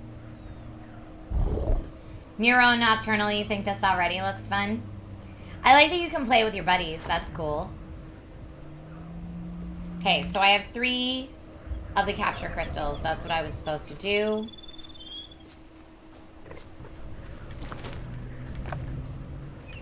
Now, in the journal, I've completed 2 quests and it has nothing else for me to do right away. So I guess I'm just gonna take some of this stuff and start exploring. Because what do I do with my little capture crystal? Can I capture this guy? No.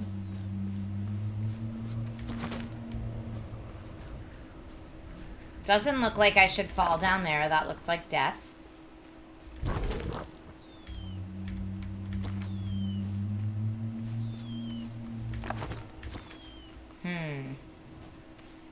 Does one of these guys want to, like, help me down?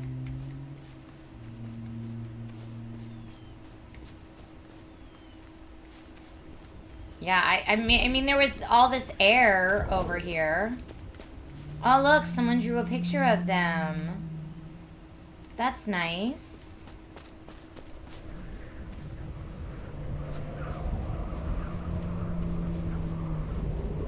Jumping into the swirlies might be death, but I'm gonna try it.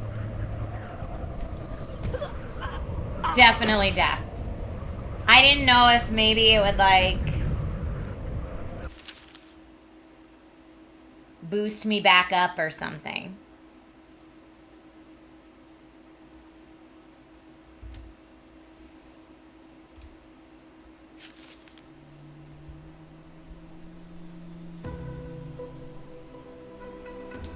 Okay, so I'm hurting now, but... Oh! Okay, I think I gotta capture one of these guys.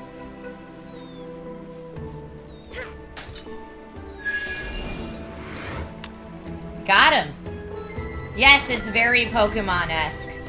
Deploy and recall your guardian. The Driftwing can help you explore this world, giving you the ability to glide. But there are even greater guides if you look to the skies. High in the clouds are wind seers, ancient colossal whales whose presence can remove the shadows on your map. When courage calls, take a leap of faith and command your Driftwing to unfurl its wings. Use space to glide up to the wind seer. Once there, you may uncover a portion of your map.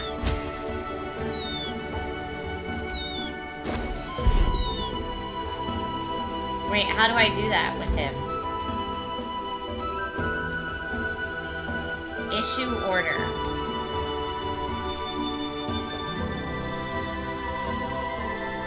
I gave him a stay order. It says knowledge available. Gain knowledge. I guess I could level up. I will gain knowledge.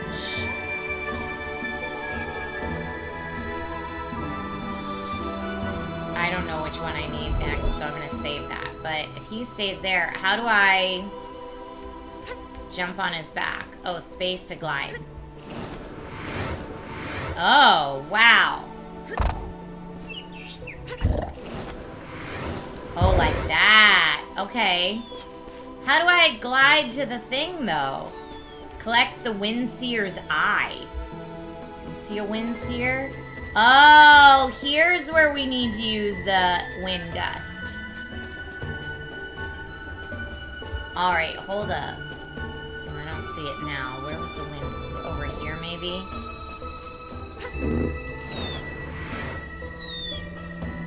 I don't have a lot of stamina, though. Okay, we better go land on here.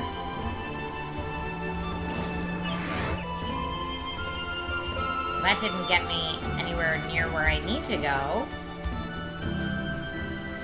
But I guess we could try now again.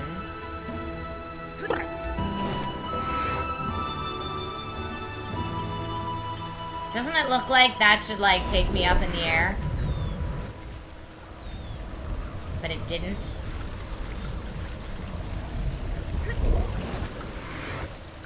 Okay, here we go. Here we go. Excuse me, big whale thing? I need your eyeball.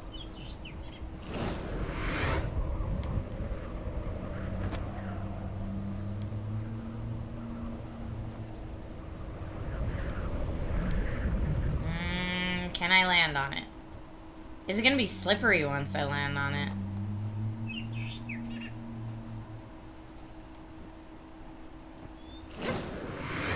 Okay. Can you capture the sky whale? I don't know. I need its eye. Right here. Okay. Reveal the Windseer. Windseer's eye, a mystical orb infused with the wisdom of the skies. Plucked from the blowhole of a Windseer, it reveals hidden lands and forgotten paths on your map, guiding you through the clouded seas. I'm starting the voting on this one, y'all. So this is going to open up a little bit. Whoa, a lot more of our map. Okay.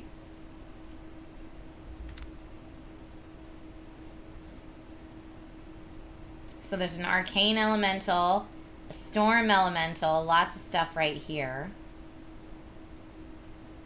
Shadow elemental, so I guess at some point we can fight these things. Let me zoom in though, because we're right here. There is a level 48 eternal. No thank you. Okay, so we don't want to fight that. Now what do I do? Oh.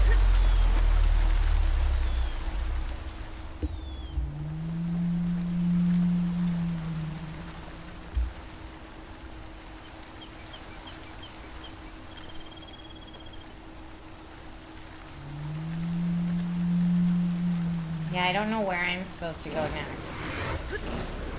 Are there, like, crystals and stuff I can gather from this thing's back? Because I don't think I'm going to be up here again anytime soon. What's it say on my journal? No, we're done. Rob says this is your favorite game so far today.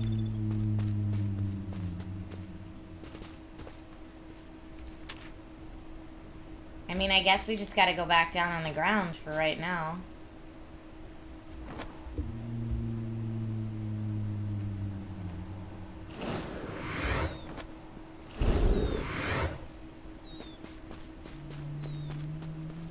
Okay, let's see what else we can find.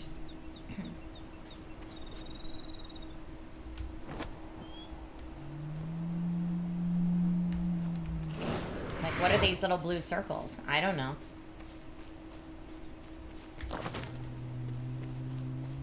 We've got lots more gemstone shards. I know we can craft things like a campfire and stuff, so I'm assuming that, like, we need these berries. I mean, it is a survival game, so palm leaves are probably important for, like, making clothes and stuff. Fiber threads.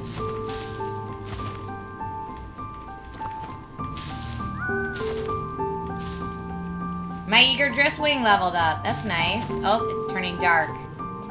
Oh no. Learn about newly discovered guardians in your guardian deck. A fluff. And an eager driftwing. I'm gonna say I want to make a fire pit so I can learn to cook things. I also have here manage my roster. Gain knowledge, I think you must craft and use a hammer to build structures. Okay. Well, there's a little fluff. I'm gonna catch it.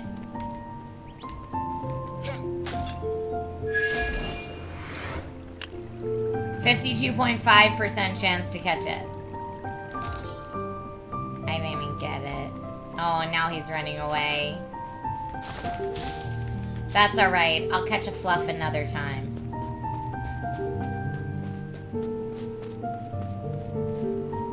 Oh, what's that over there?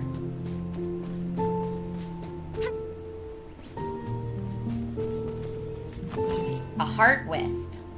A fragment of pure life essence. Okay, collect 2 to restore and grow your health permanently. Alright.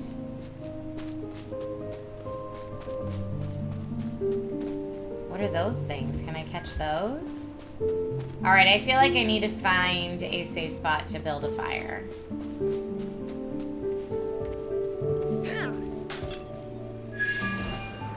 Again, 52.5% chance.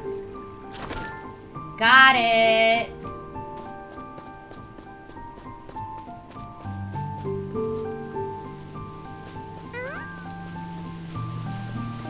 What is this?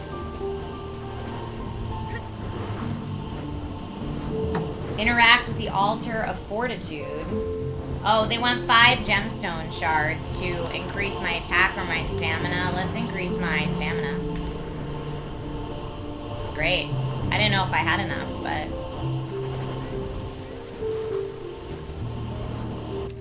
Let's look at our map now.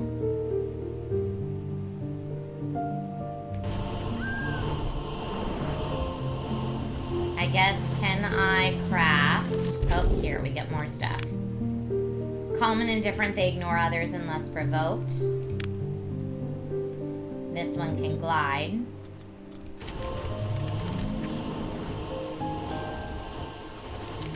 Crafting. I don't have enough wood to make that. It looks like I need wood for everything. Whoa!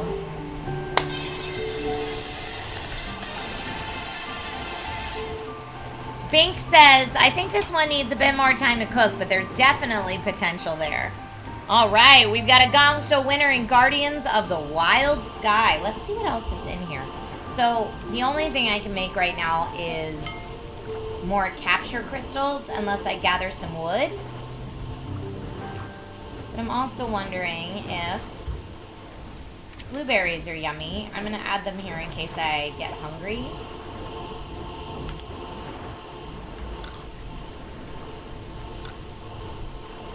Okay, looks like my hunger meter is actually alright so far. Is that a treasure? Refined bow schematic. Okay.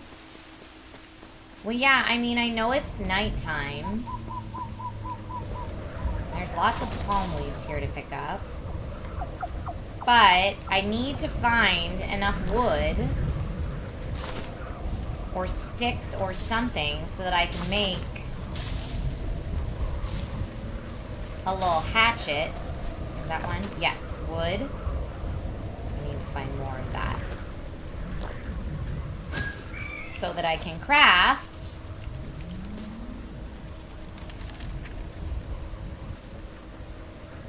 I could make a hammer to build structures if I want to make a shelter. But I feel like a stone hatchet maybe is more important right now. Cloth I could make. And a camp spire. The central hub for my base. Ah, I should make that. Knowledge is already known. I like that it says knowns. Well, how do I make it then? Oh, here. Over here.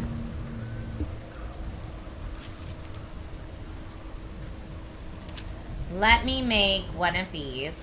So I'll make a hammer. Okay, and then I need to find more wood. But once I have my hammer... Oh, hi, bird. Hi, burb. Burb. You may wish to establish a homestead using your hammer. Look for a suitable location to build a sturdy shelter. I would recommend you first place down a camp spire.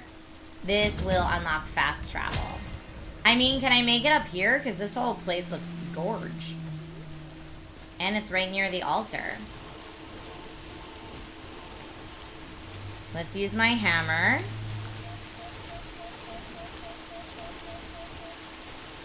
Blueprints. Let's make my camp spire. Oh, required items are missing. Okay, I still need more wood. Let's go find some more wood. Thank you, Plot Hummingbird. Yeah, exactly. Wood. Wood. Wood. Another one of shards. I'm just taking a little bath since we just got here, you know.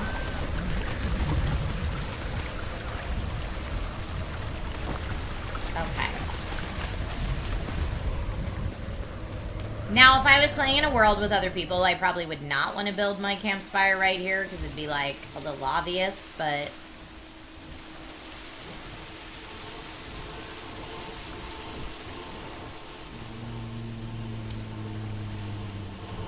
let's build it.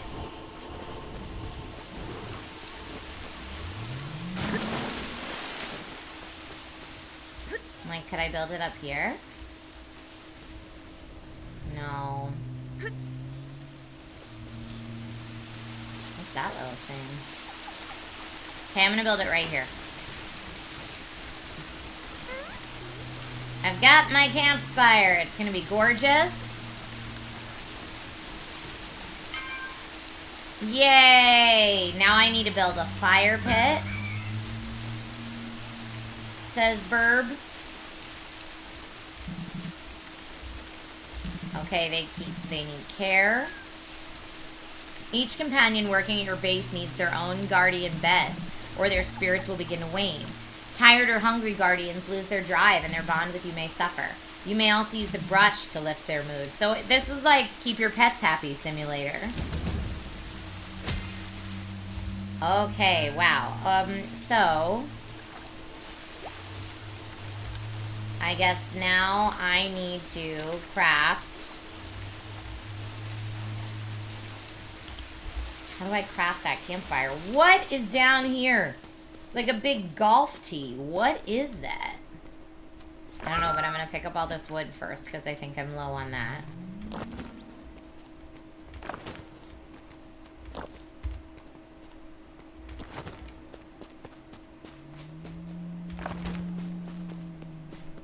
Yeah, what is this? Dude, I don't know. Very strange.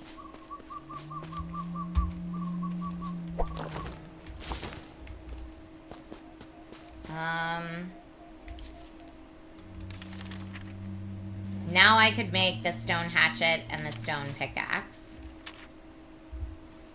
Craft. For the stone pickaxe, I just need one more wood. Woo! I made it to level 3. Look at me. And now let's go ahead and craft our stone pickaxe.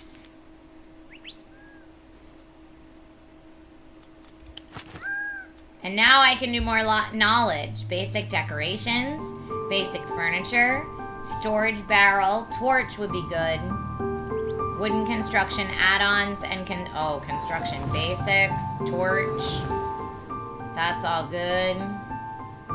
Do I have enough to learn them all? Just gonna do it. Okay, now I don't. I cannot afford any of that right now. Okay.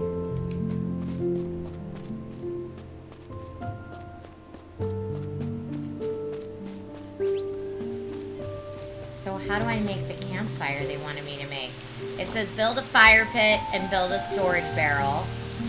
Build guardian beds, build feeding troughs, and craft brush. How do I do any of that? Okay, let's try 3. Cooking and farming. Construction. Blueprints.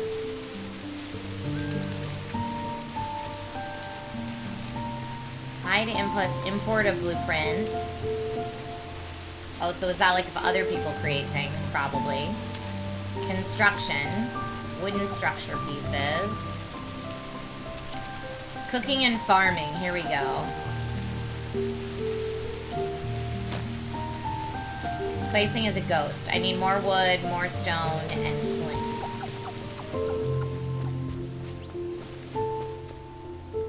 Well, good thing there's stone, wood, and flint. I assume maybe this is how I get flint.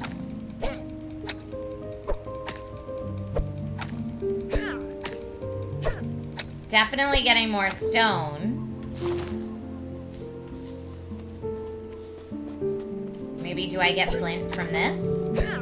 No, that's still more stone. I'm trying to look for something that looks different, maybe.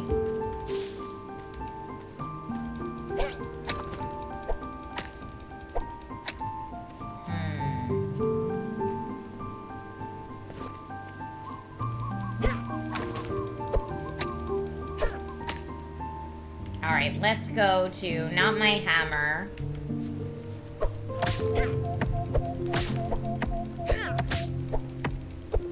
I am taking down this palm tree. But now I have a lot more wood. Oh, wow. Did I do that? Another level 1 fluff. The music is relaxing. I concur.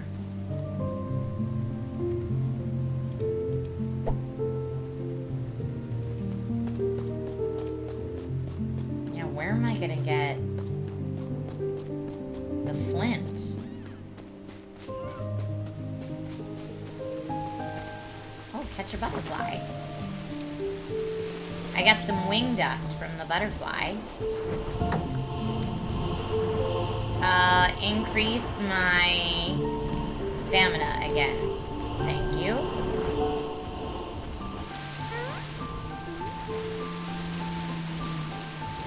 Can I make a torch yet? No, I still have enough wood and stone, but where do I find the flint? Maybe I have to make the flint somehow. In like this crafting menu. Torch I can make now. I'm gonna craft 2 torches.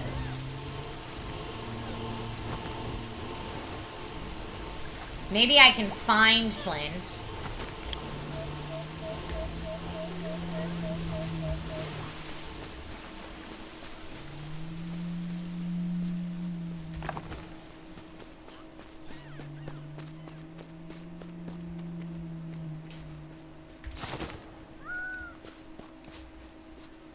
Alright, where do we think I find flint?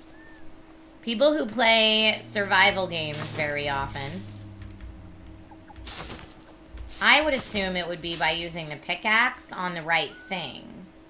But maybe not.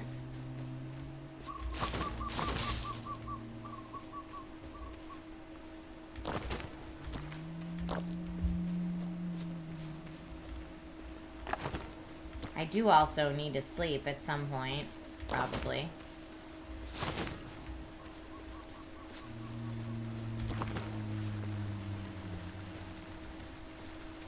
Like maybe over here, maybe this shiny rock somehow.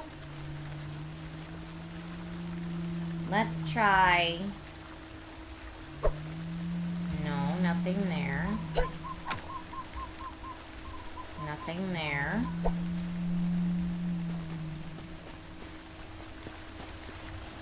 Sometimes flint-specific stones are by water. Alright, let's see if there's anything up here. No, that's regular stone.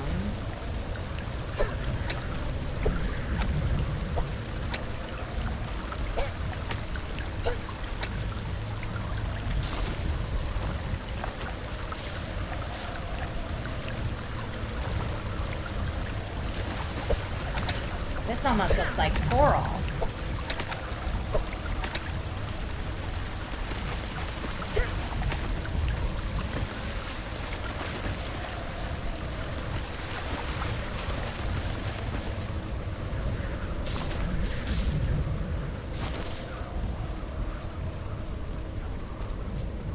Yeah, where to find flint? What is this?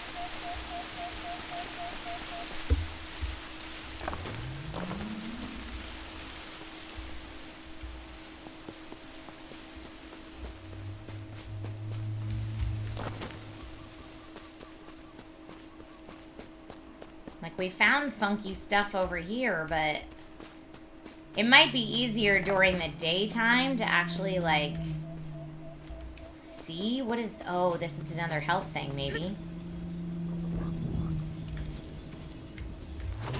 The heart wisp. Okay, great.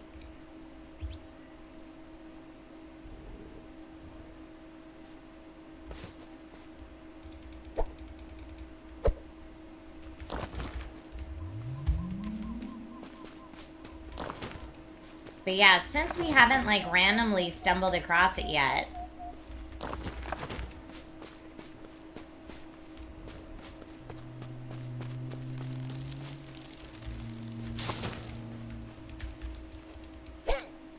No.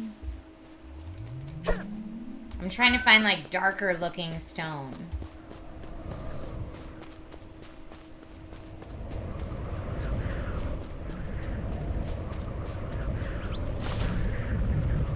Palm leaf.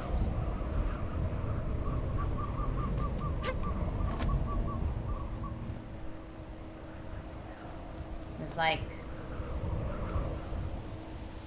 flint up at the top.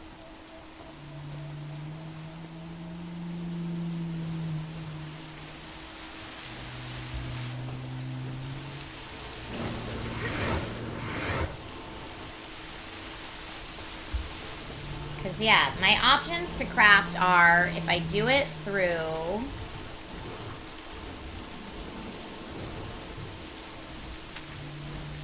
No.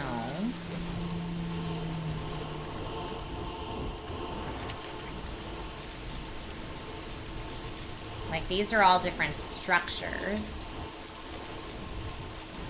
So we don't need that yet.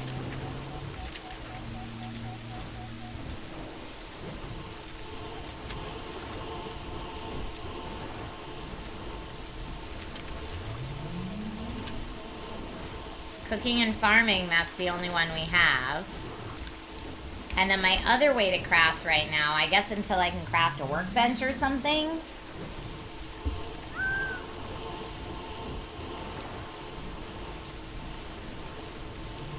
I've got doubloons. I've got some coconuts. I should probably eat some of my berries so I'm full.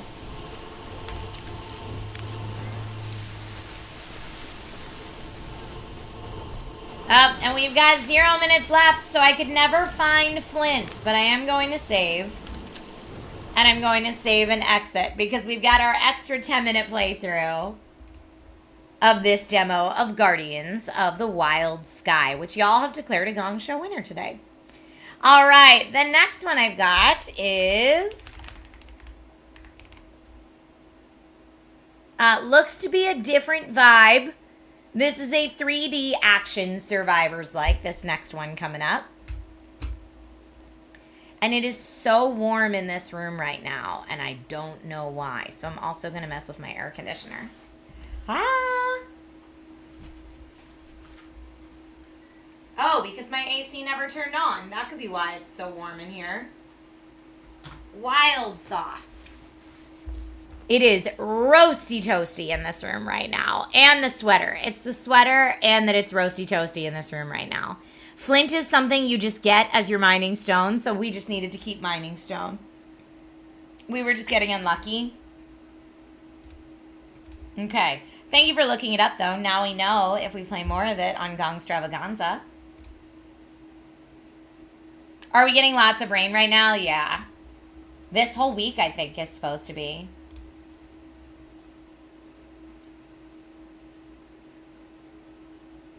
Okay. Next game today is called Hordes of Hunger. Hordes of Hunger is developed by Hyperstrange, published by Quali. Just launched 5 days ago on Steam. In this game, you vanquish an onslaught of monsters in this 3D action survivors-like from the creators of Blood West.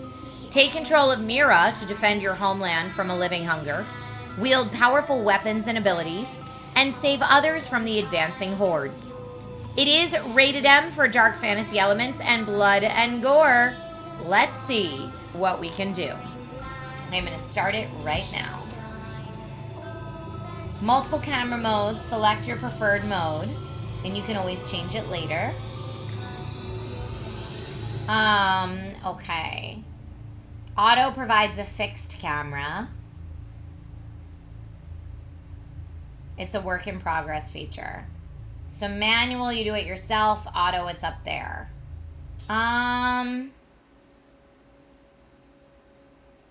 What should we do? Third person or kind of this auto above mode?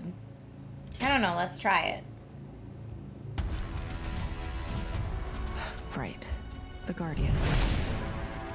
Basic controls. Got it. Move around. Jump. Light attack. Heavy attack.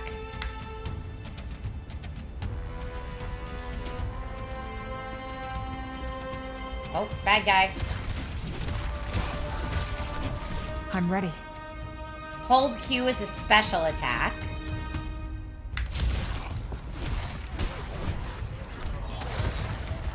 Ooh, that was nice. And I got a thing. Heavy attacks. Curses. This could have been parried. Okay, lots of hordes coming at me here. I'm ready. Verses make me stronger. Aha! Okay, now we can do armor protection, weaponized meditation, or force speed. I guess armor protection? So there are definitely lots of hordes. I feel like standing in the area I'm standing in is not ideal.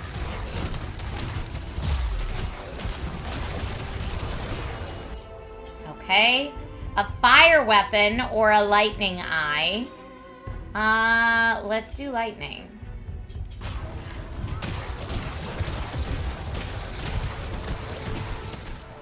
Now it does look like I can run. I totally wasted my big ability there. Defense, left shift quickly changes position. Left control dashes. E, you know what? I think I want to try this with a controller. This might be a better controller game. I would say it's not necessarily Vampire Survivor because you still need to dodge and hit. It's not like an auto like Vampire Survivor.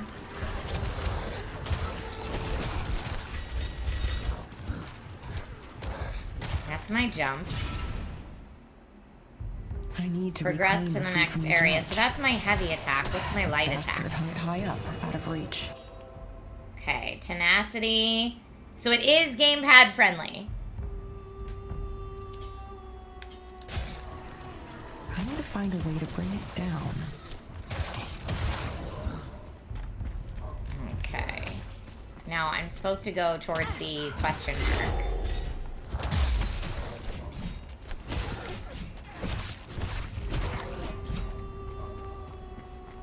So let's I'm go ready. up that way. Oh, what's this? This is the question mark. Use the crane. All right, quick now, before he notices.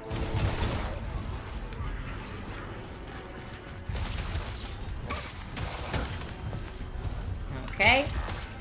I still haven't figured out what the light attack button is yet. I know what the heavy attack button is. Yeah, that's like a side step. That's my jump. That's my dash.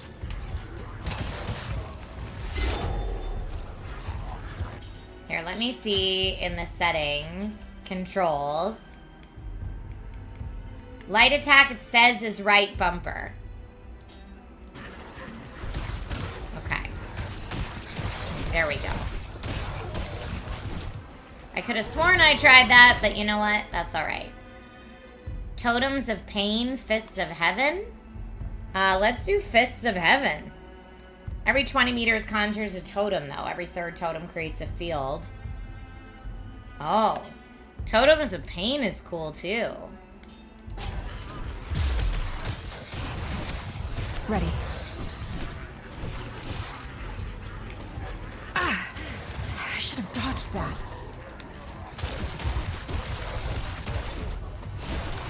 Okay, now I've got my... That shouldn't hit me, my Totems of Pain, but let everybody else go through it, for sure.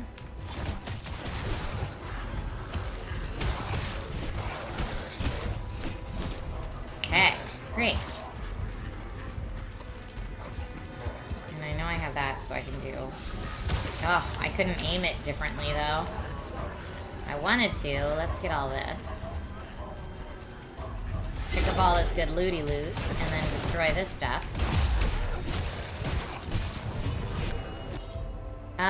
More totems of pain? Alright, I feel like I'm going to go ahead and start the voting on this one.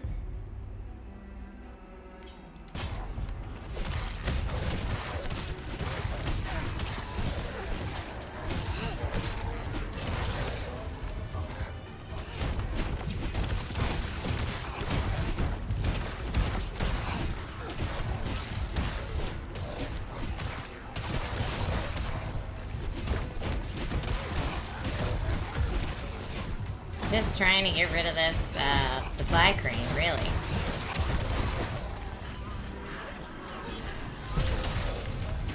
Okay, got some of these bad guys out of the way. I do need some more health, though, if I can find it. That would be great. Whoa! What is that? What are those things? Healing. Press up to heal with a consumable. Can I get out of there? I can't. I need to look for supplies.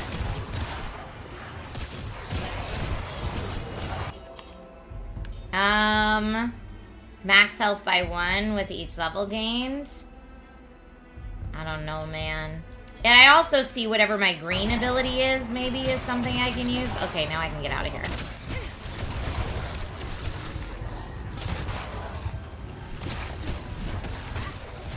I don't know how to use that green ability, whatever that is. Holy Blade. Let's do some holy damage. This looks like we were fighting a lot of undead, so... Oh, I think that was the holy damage kicking in right there. That's kind of nice. I would like to get whatever this, I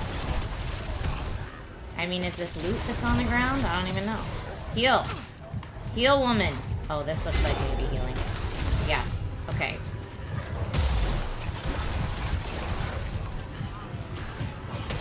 So many songs to choose from. Force Smite. First attack damage is increased by 50%. Boiling Blood, when at 80% health, deal 10% more damage. Armor protection, I guess.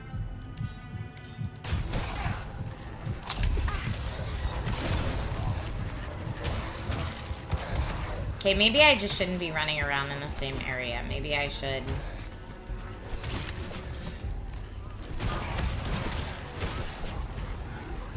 be like... If I try to think of it more like Vampire Survivors, then I probably want to keep moving around.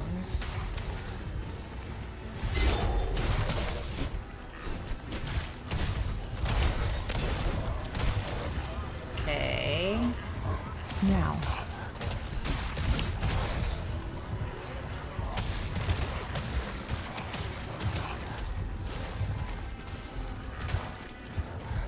But it won't let me get those things yet. I'm like, it looks to me like I need that. Okay. Tenacity, weaponized meditation, or I'm gonna go Holy Blade again. Whoa, y'all like this one.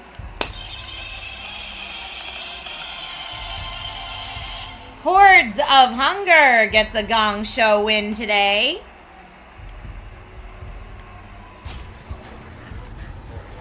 From the chat.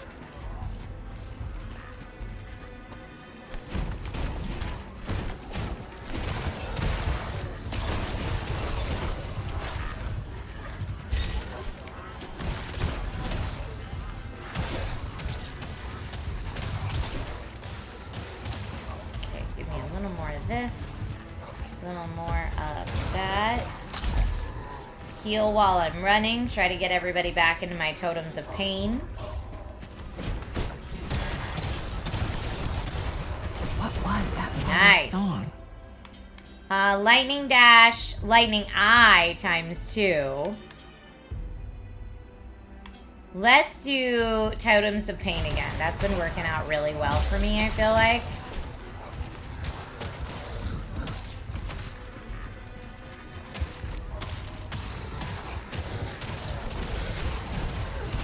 Yeah, everybody get inside my totems of pain, please. Okay, swiftness would be nice. This one. I'm going with swiftness.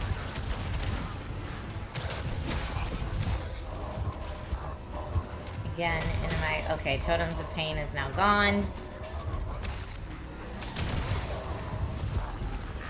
I used my special move. Okay, that one is broken, so pretty soon I'm going to need to go get whatever the next crane is. So let's say it is up here.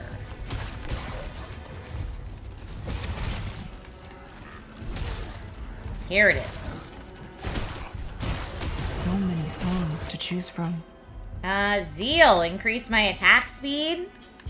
Holy Light, weapon attack, or let's do Holy Blade, I guess. No, this is my... Yeah, I guess when this happens, it's probably best to stay in here, because then they're taking extra damage when they come in here with me.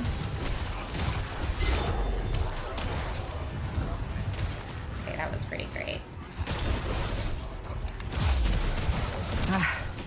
Almost dodged that one. Force pull, jump attack pulls enemies towards you. Focus gains faster. I'm gonna go armor protection. Unyielding. Okay, now let me go get inside my totems of pain over here.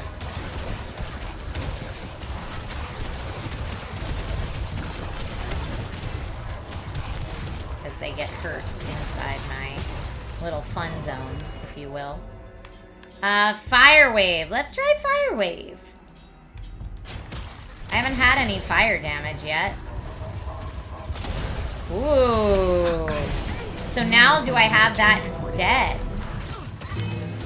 Oh, and I died right after I got the scroll.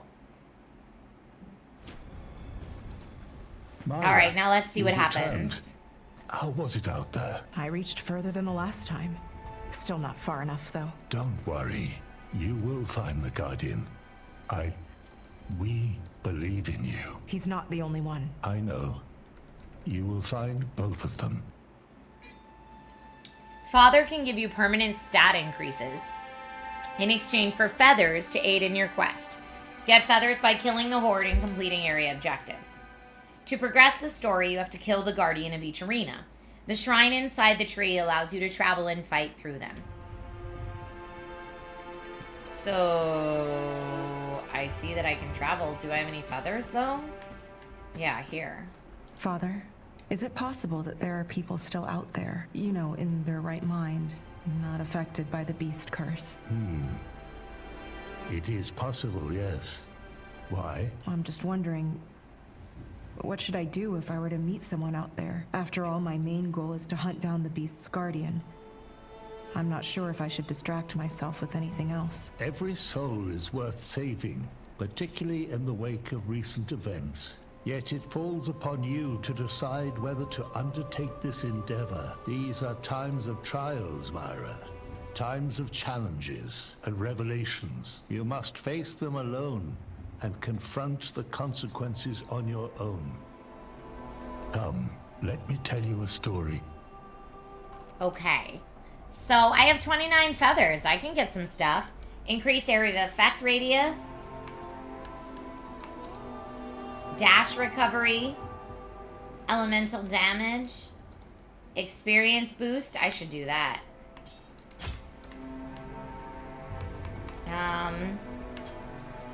Magnet's nice, but I don't know that we need it right away. Ration slots, posture damage, physical damage, movement speed would be good, but I can't afford it yet. And max health. So I'm gonna learn max health as well. Oh, what are these? Codex. Skills, enemies, and items that you unlocked can be viewed in the Codex. Myra, that's us. And Father. Weapons, special attacks, rations, and meals. Spiderweb bread. These are all things we can find, I guess, out there. That's cool. Alright. I'm gonna try one more run. We probably don't have time for it, but that's okay. Oh, maybe it won't let me. There we go. He's very Deckard Cain, Alberac. This time. I'm gonna try.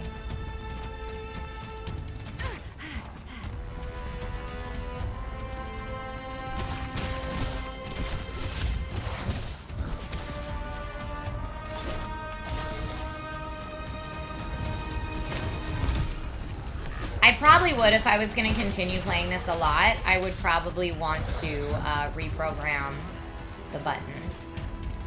And I do like the farther away camera angle.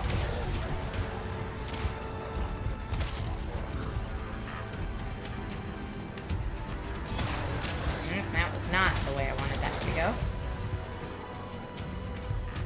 Slow down the horde by curling their numbers.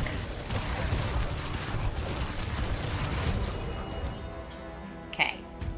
Let's do a Holy Bolt. Oh, Tool of Mercy is cool, though. It summons a random dagger. Let's do summons a random dagger.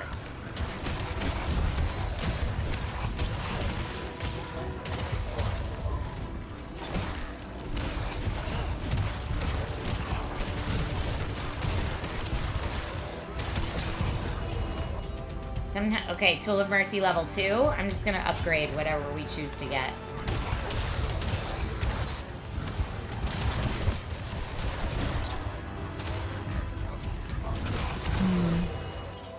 Okay, Tool of Mercy 3.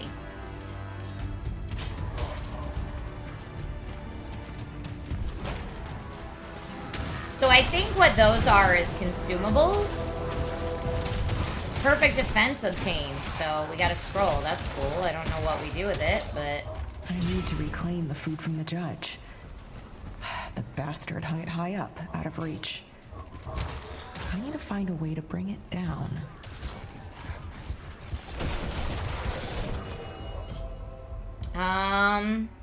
Now let's do... Holy Bolt, I guess?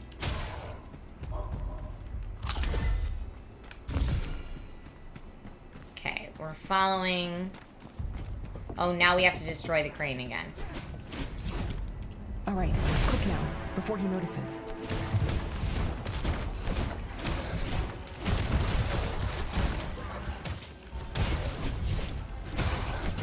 Nice. This extra little eyeball guy that's helping me out is pretty clutch.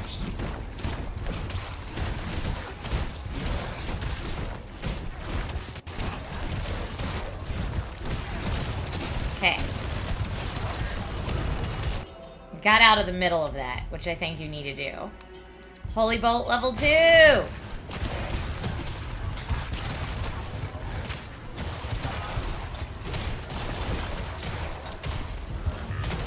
Oh. Holy Bolt? No? I thought we were gonna get a Holy Bolt level 3. Oh, we have it!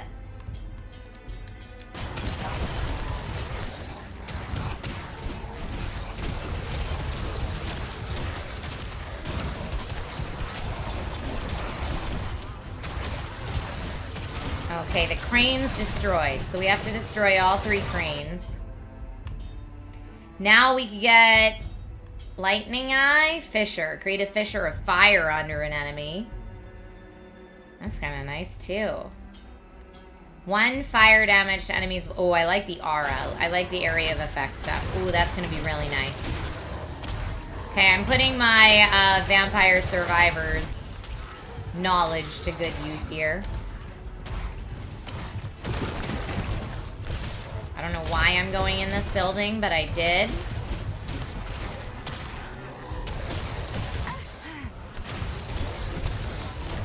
Yeah, the aura of fire is nice, but getting stuck inside this building was not nice.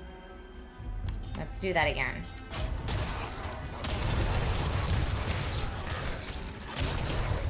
Burn, baby bird. Alright, I need to get where the next crane is, so I'm just gonna follow.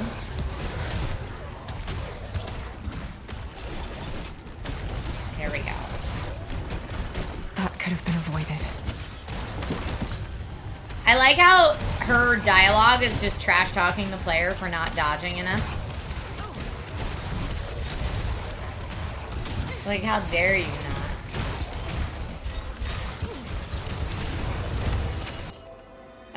Let's see. Lightning Dash could be cool. Fire Aura 3 is what we're gonna do.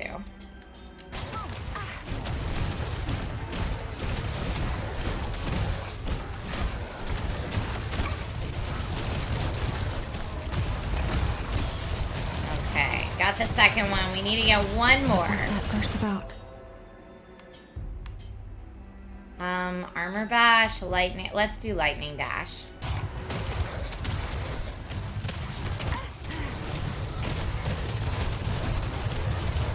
I need to heal soon too, I know.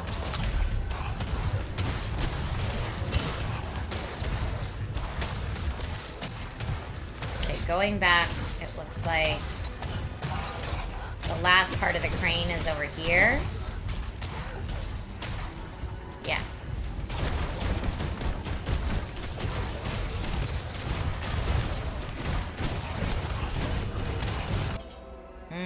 More Lightning Dash.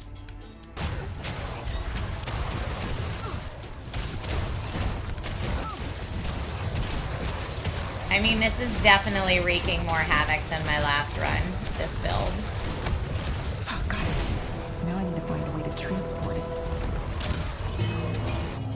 Okay, did she say she now just needs to find where to transport? I should look there. Sanctuary. During Sanctuary, you can return to the Sanctum with current loot or start the next objective progress. Sanctuary we go. Ooh. Avoid the flood. Return to Sanctum. Yes. Return to Sanctum.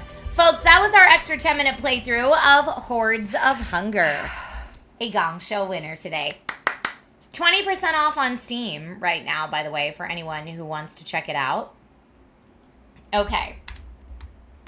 Let me exit. Now, you know, I've been doing an excellent job of hydrating on stream today, which means that I need a bio break. So, before we start our next game, which is a game that many of you have requested on stream before, so I'm excited to have it on the Gong Show. Before we start our next game, I am going to do a quick bio break, refill my water cup, and I will see you back here in just a bit. Stay tuned. And yes, we'll get our stretch in here as well. Thank you for the stretch, the one who built it. And I will see you all in just a few minutes. Stay tuned. And I'm back. Thank you. One who built it. I'm getting in a stretch. Thank you. I did like half the stretch before we left, and I'm doing half the stretch when we get back.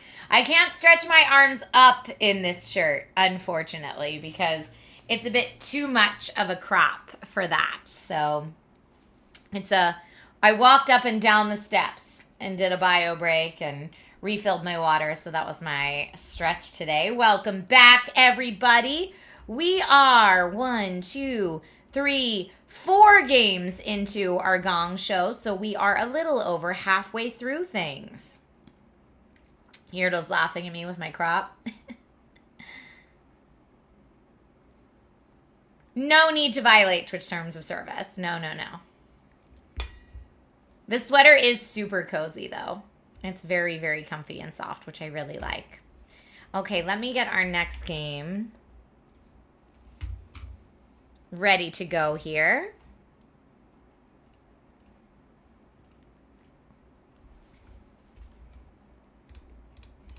Again, a lot of folks have asked for this one, so I was excited to be able to show it. What's harder for me, the push-ups or the planks? They're about the same, honestly. Real push-ups would be harder for me than planks, but knee push-ups. Like, I'm trying to push myself as much as I can, which is why it's 10 of the knee push-ups or 30 seconds of forearm planks. But that's where we're at. I hope that through this process I get stronger and can like graduate to real push-ups or knee push-ups with better form or longer planks, but I'm trying to meet myself where I am. Oh, my hair looks amazing. Thank you. My hair always looks like nice and fluffy on the days that I shower and let it air dry, which is today. But then tomorrow it'll look flat. So shower air dry days, it does something cool. And then on the other days, it's like, so I have to like straighten it or curl it or something. But yeah, thank you. All right. Next up, we have Mio, Memories in Orbit. Let me see. Bum, ba, bum, bum, bum, ba. Bum, ba, bum, bum, bum. Developed by Dixeems, as I believe how you say it. Published by Focus Entertainment. It just launched January 20th of this year on PC, PlayStation 5, Xbox Series X and S, Nintendo Switch, and Nintendo Switch 2. Here's what I know about it thus far. Play as android Mio in this mesmerizing Metroidvania where you explore the Vessel, an enormous technological ark overgrown with machines gone rogue. Uncover its secrets, enhance Mio's abilities, and save the spaceship and its residents from oblivion. This already is giving me strong Ori vibes just between the look and the description of the game. It's you.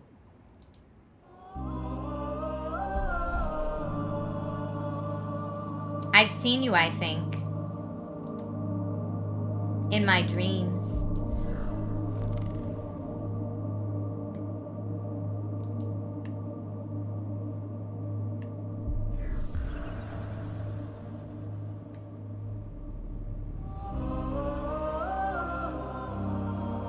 Strange.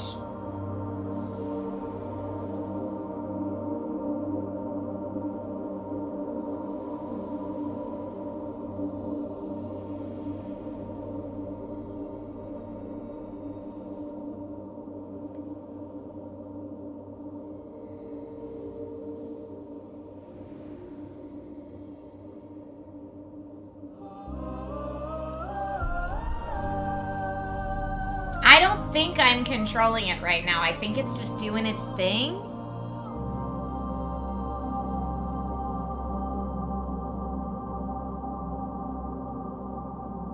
Inquisitor Sean, welcome. I'm glad you found us through Michelle. Michelle's awesome. Gift sub from Michelle Boyd, That's funny. But yeah, I got the chance to work with Michelle back in the Geek and Sundry days. Oh, here, look. Now we look kind of humanoid. And I can move. Okay. She was beautiful then, as she always had been. A haven among the stars, gently spinning. A world unto herself, carrying us along. A delicate clockwork ticking away. Chambers so vast they seemed endless. Tremendous bridges arched across the void. Gardens hung in spirals, basking in the glow of 1,000 suns.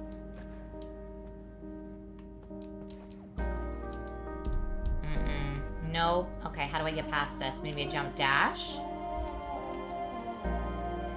Nope, I gotta double jump it down there, I think. I like that they're not telling us what to do. I'm just having to figure it out. In my dreams. Was it a dream? She was more than a home. She was alive in her own way. I wonder, is her heart still beating? Or is it like mine? It also feels a little Tetris Effect connected in the way the back moves with the music. Little more than a dying ember. Thanks, Inquisitor Sean. That's awesome.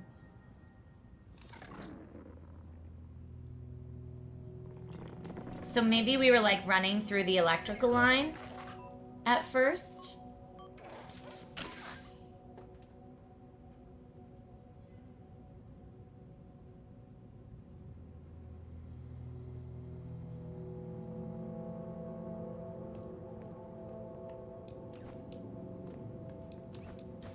Okay, so same movement, even though we have a different art style now.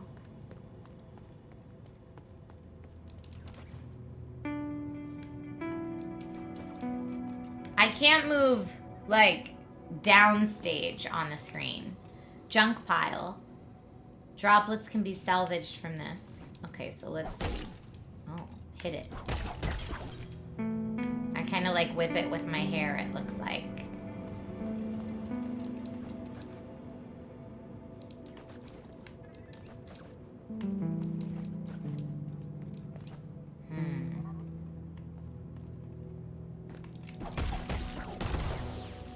I just assumed that was not a friendly.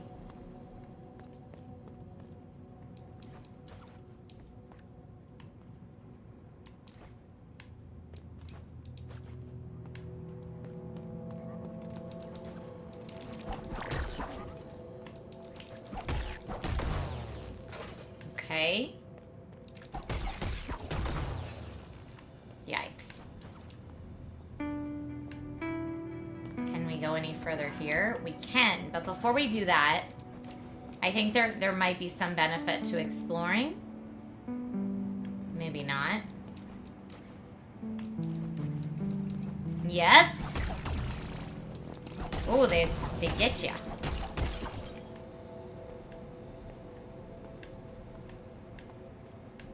Unforgiven says, great game, loving it so far. Yeah, this does look awesome.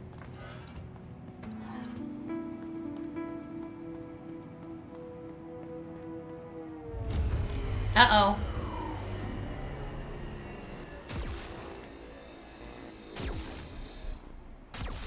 No, my little friend.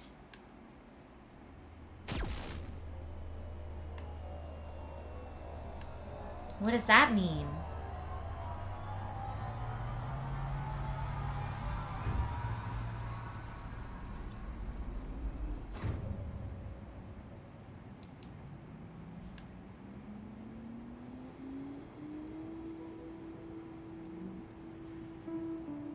Look, we're walking so much slower now.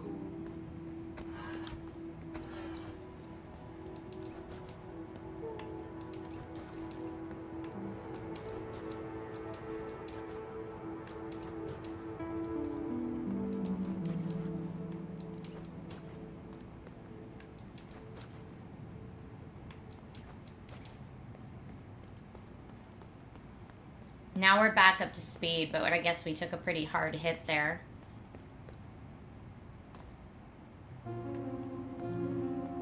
Door locked from the other side.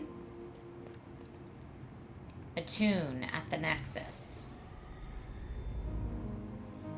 Aw, it gives us like a sweet little hug. Saves our progress. And now we can do modifiers. So we have 1, self-awareness. Displays Mio's status on the screen. How could one even exist without being able to monitor their own condition? It would be like being a stranger to oneself. Okay, so that's the only modifier we have now.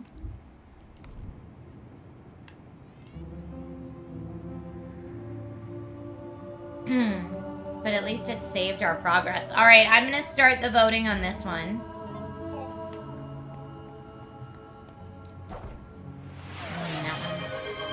Okay.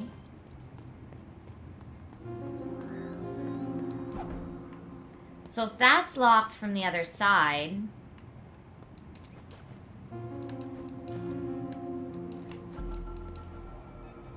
The severed spine.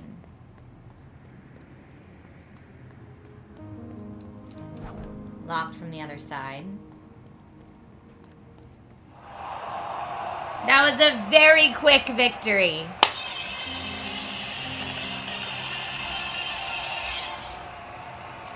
Congratulations to Dues Dixiems, if that's how you say your name, on your Gong Show win today. We'll play for another 10 minutes before moving on with the showcase. Wait, that looks like another attunement, but it's like broken or sad. I hear footsteps. How curious. I thought everyone would be disconnected.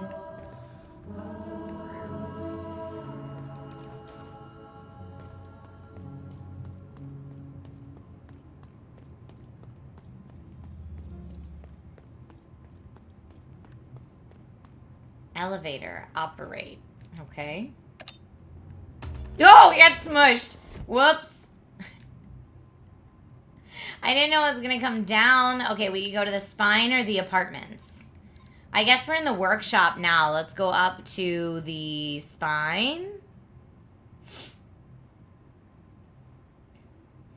Did I do anything with Gameology? I might have. I've done lots of stuff over the years, and I tend to forget because there's been so much of it. But I have worked with IGN before, off and on.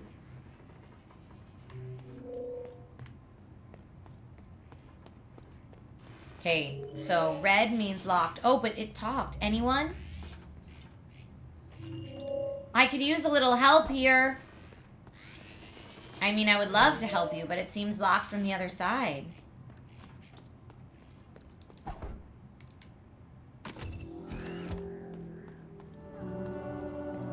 Look at the floating candles. Those are cool.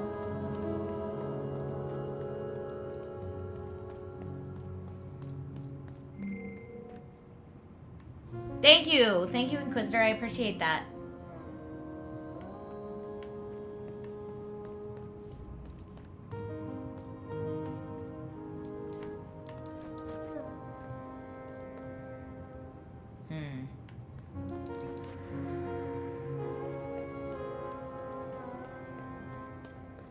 Yeah, everything's like run down and sad. Let's go up to the apartments.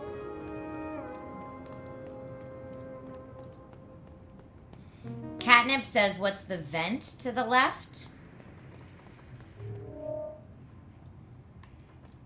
I didn't see a vent, but...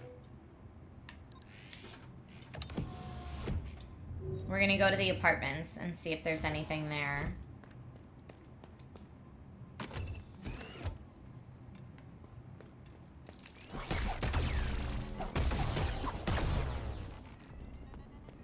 Got those little shock guys. Uh-oh, can I go in that? It looks like I should not go in that grass. Oh, look, it's coming for me. How weird.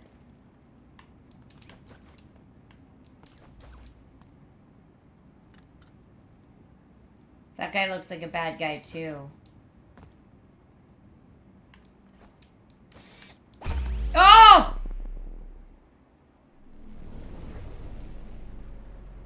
Okay. Wake up. Come to me.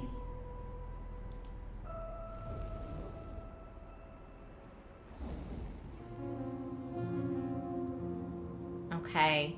We did lose some to the pond. I don't have any other modifiers yet.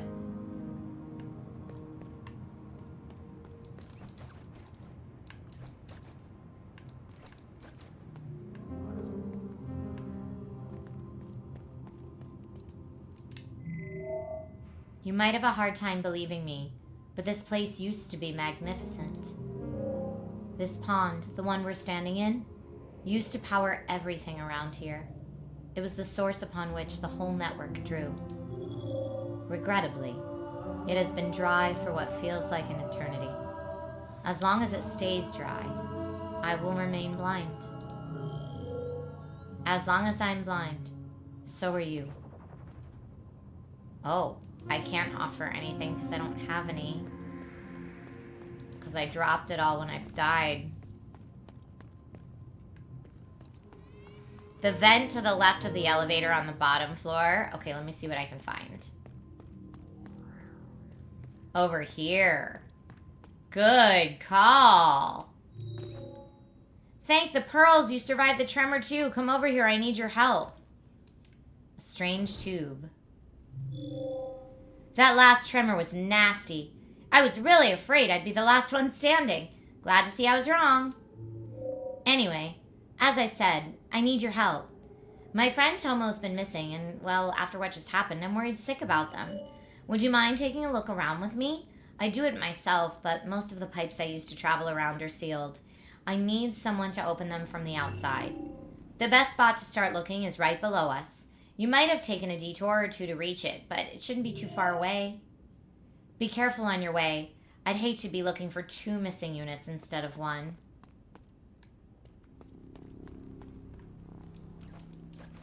Well, how would I go get that now?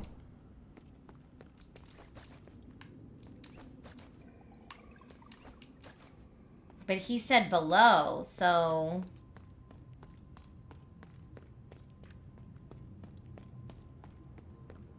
It does sound like a quest. I feel like I should go back down.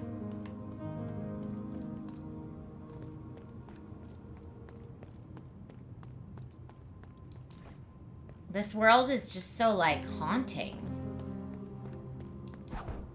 Locked from the other side. I don't know if the elevator... I don't think the elevator can go down. I think I'm already on floor 0, but... worth a try. Hey, Brandon.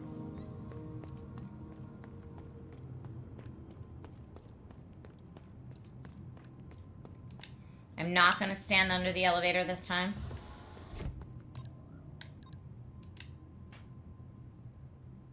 Yeah, I'm on the lowest elevator floor already. Okay, I'm going up to the apartments again this time. Anything on this side? No, blocked.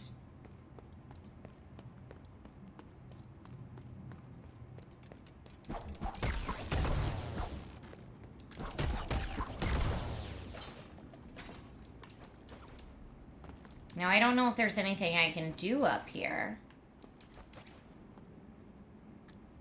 Because that guy's just going to whack me in the face.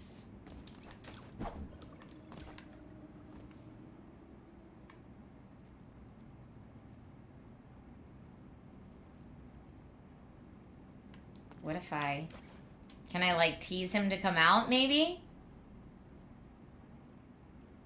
Can you get those green things? I keep thinking that, too. I wonder if I can, like, jump on them or something. But I haven't been able to do anything with them yet. Maybe we should experiment with them in a less dangerous setting.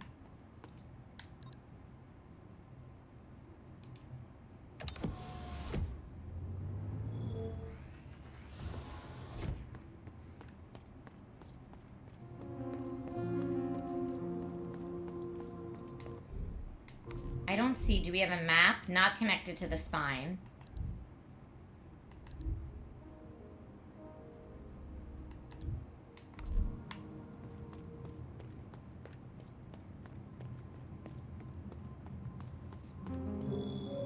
I am patient. I can wait a little longer.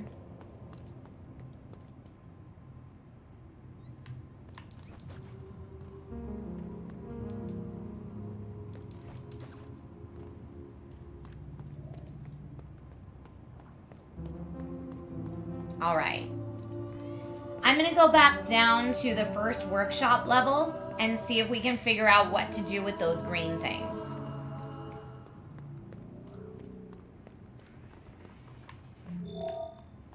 Hello?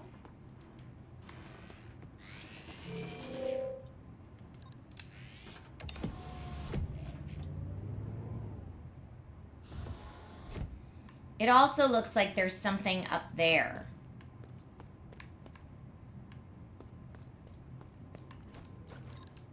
Like, I'm like, could I get on top of the elevator somehow? Wait. No, because I can only call it where I am. But if I could somehow be on top of this, I could jump over there. Or use that...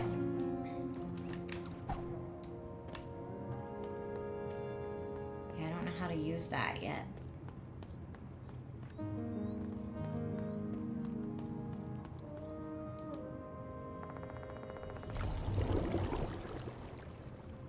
Does the word NACRE mean tears in any specific language?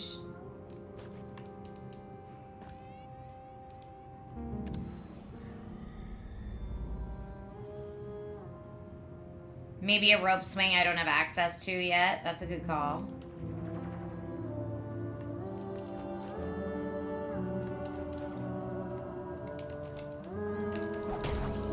Ah. I can hit it, but it doesn't, like, give me an extra jump or anything.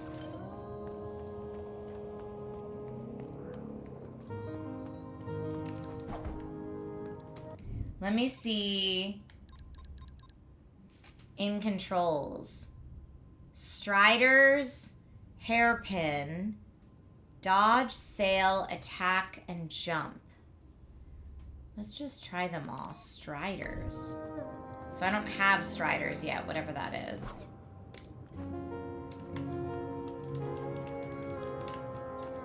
And my other two buttons don't work either.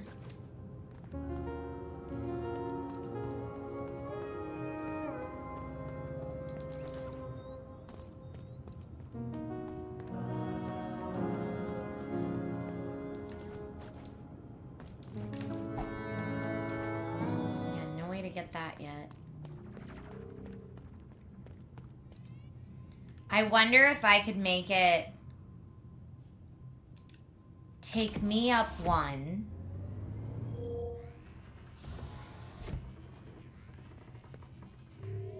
And then is there a way I can like...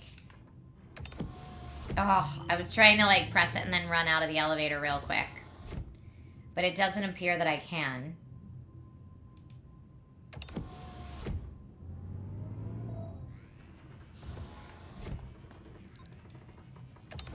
Oh, yes I can.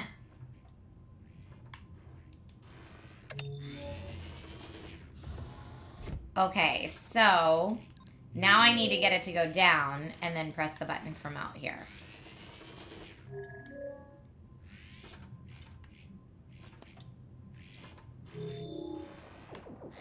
No?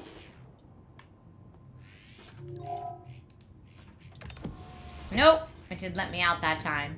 How did it work that time in the middle?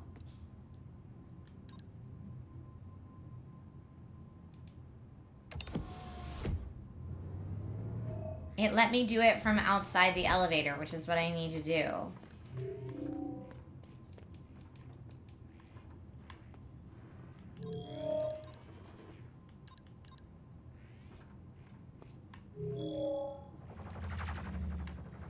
There we go.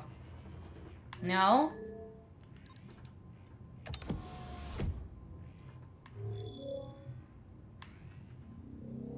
Let's hope there's no falling damage. Nice! Yes! Silo Access Badge.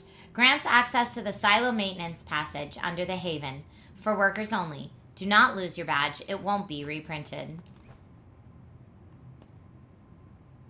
Okay.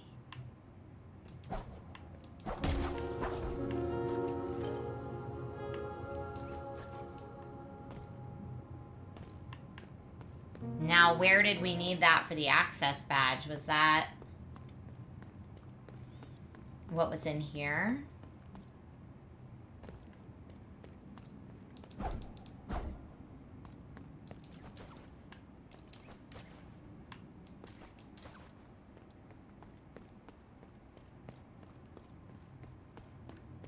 All right, I'm going to go down to where the last Nexus was and see if either of those are the silo badge.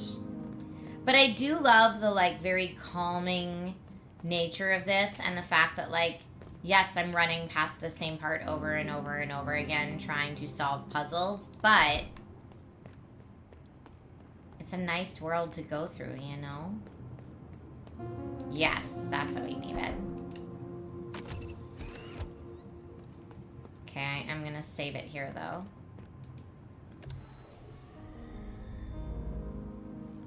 Saving. Because that is the end of our extra 10-minute playthrough of Mio, Memories in Orbit. Another Gong Show winner today. And now for something entirely different. I have a very scary game coming up next, y'all. Very scary. Okay, hold up. Let me exit the game. Okay. Let me get it started for us. And the next game today is, it says it wants a controller. That's fine. We'll play it with a controller. Okay, are you ready? I'm nervous. The next game today on the Gong Show is a game called REANIMAL. Oh, I didn't see it. Thank you for the reminder, Junior Dax. I just didn't see it. Hugs for everybody. Hugs for everyone who needs them today. Sorry, Junior Dax. I didn't mean to ignore that. I just didn't see it. I was so into Mio. So let's see. This is getting its act together. But let me tell you about REANIMAL thus far. REANIMAL does have a free demo on Steam. It's developed by Tarsier Studios and published by THQ Nordic. It is a brand new IP developed by the creators of Little Nightmares 1 and 2. It just launched 4 days ago on PC with a free demo on Steam, PS5, Xbox Series X and S, and Switch 2. Now, it's a horror adventure game where a brother and sister go through heck to rescue their missing friends and escape the island that they used to call home. The devs recommend playing with a controller. It is rated M for frightening imagery and violence and gore. It does have a Friends Pass on all platforms and cross-play, so you can play with friends regardless of how they like to play. It's got both online and couch co-op. Dun dun dun! Let's go ahead and check it out. And P.S., if you want to check out this one for yourself, this is not a sponsored segment, but the devs did give me a custom link to share with everybody just in case you want to check it out. This game contains bright flashing lights and imagery. Wait till the image is barely visible. Okay, let me see. Can I move it side to side?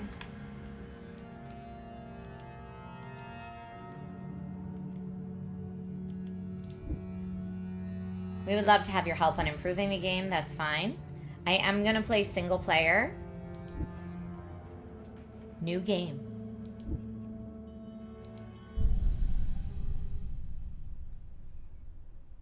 Okay, we're compiling shaders, but they're going pretty quick.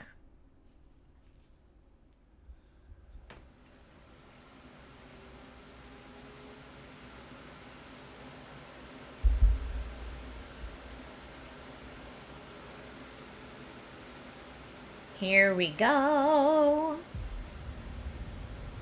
The images on the site via that link are really wicked looking.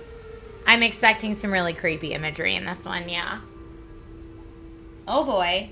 Oh, no big deal. Are they just like lowering us into a well? Because that's terrifying. Or into some kind of hole.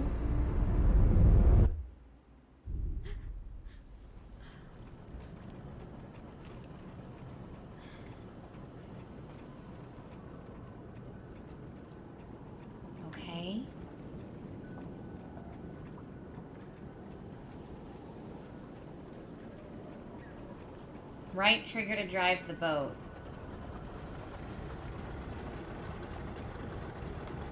I'm just trying to go towards that light right now. That's a buoy.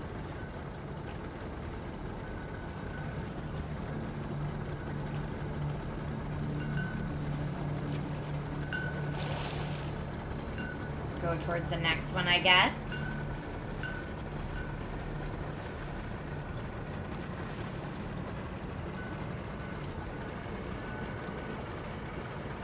I'm assuming if I follow the buoys, it'll take me somewhere.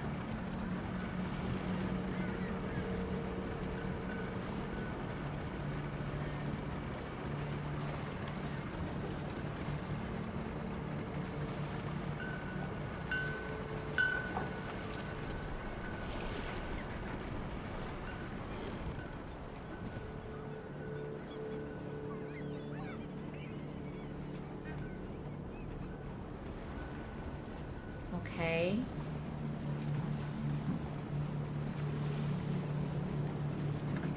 Why does this small being seem like they have a bag on their head? With like a tie at the neck. Oh!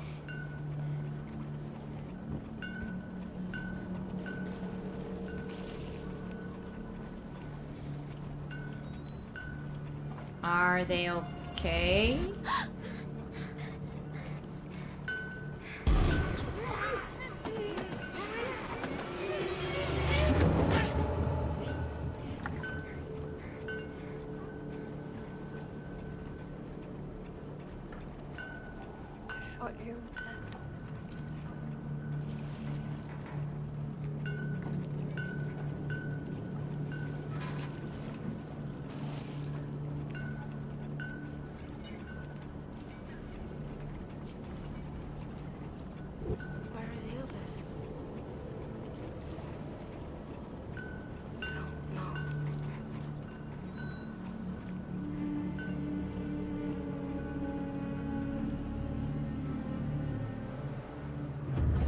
Okay.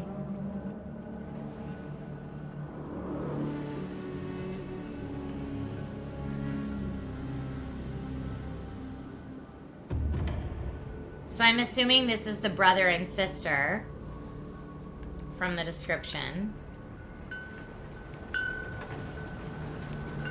I'm going to continue the strategy of driving to the buoys. I don't know how we just pulled the sister out of the water and she was okay.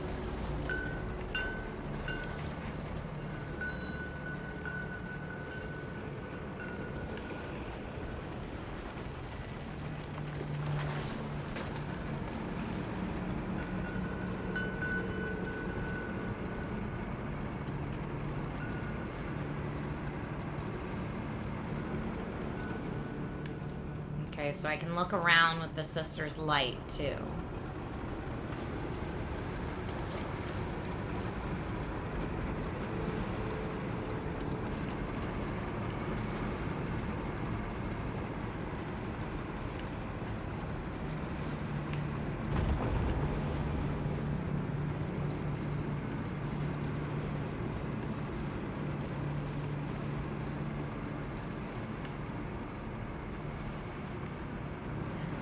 Supposed to be going at all. Just getting lost in these caves, no big deal. Okay, I'm assuming since something happened, we're going the correct way.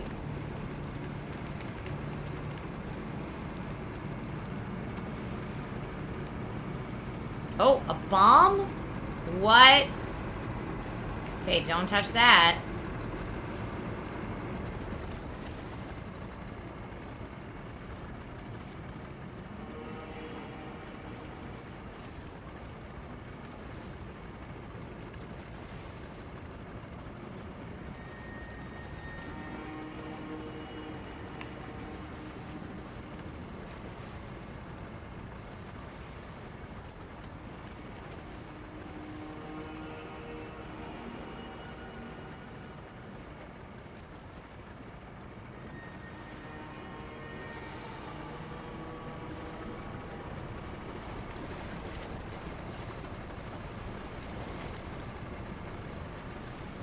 Okay, well this looks like a dead end, so let's turn that around.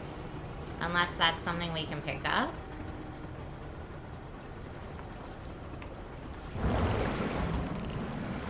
No? Kind of looked like a coffin, not gonna lie.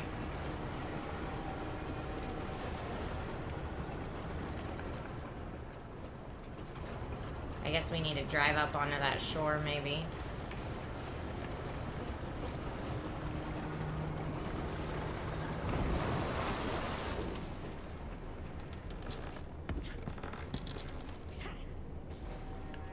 Well, this looks like a prison.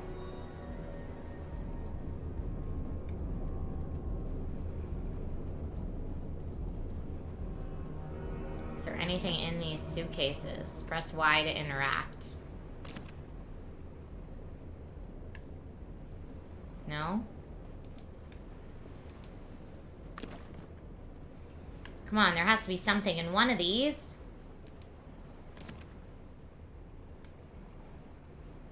None of them.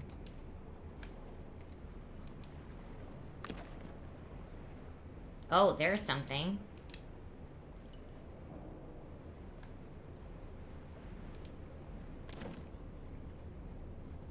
I like the footprints in the sand. Okay, and that's like a dead end that way.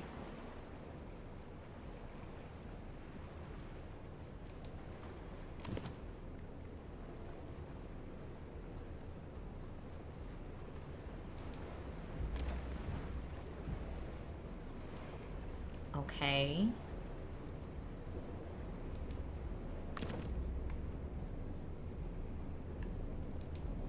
I'm just looking in all of them, even though we already found the key, just in case there's something else to nab. It doesn't look like it. And I bet the key's for right here. Yeah.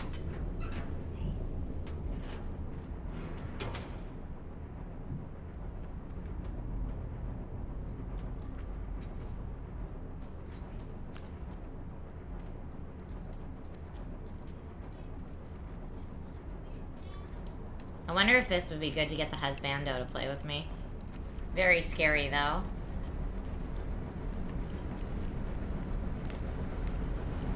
Oh, look, I'm just noticing. Oh, I thought she was, like, hobbling along. Nope, she's got 2 legs. She's just carrying that lantern.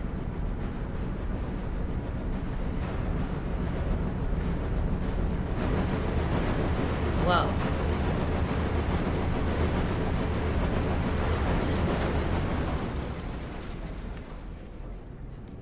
Okay, now we can probably sneak through there. I do just want to see if there's anything else here. It doesn't look like there is.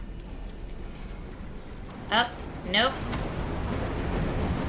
Hold right to run faster. So I'm going to pull it. And then run. Come on. Sis, what are you doing? Do I have to pull it again for sis?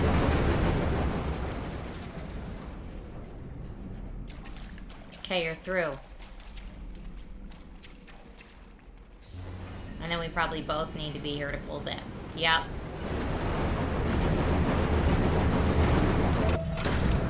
Woo!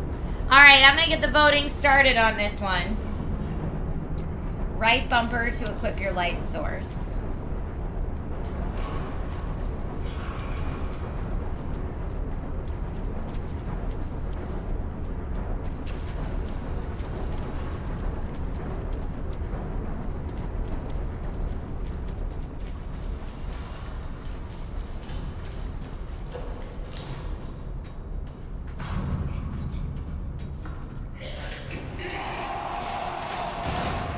Uh-oh.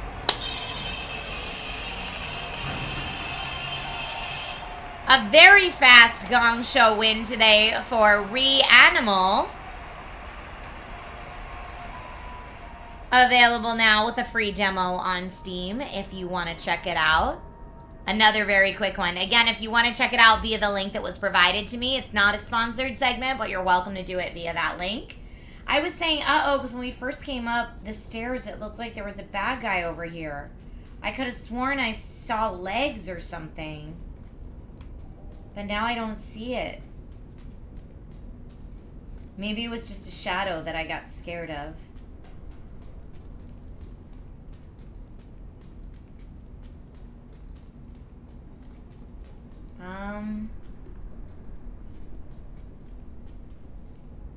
Yurdle, you saw it too. It wasn't just me.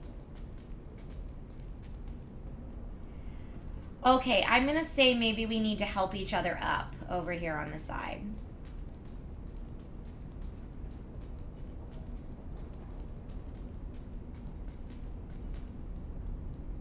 Yes.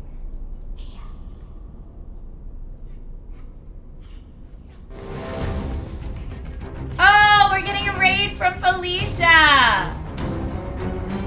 Oh my goodness. Welcome in, Raiders. I'm going to pause so quickly so that we have time to welcome in our Raiders appropriately. Hi.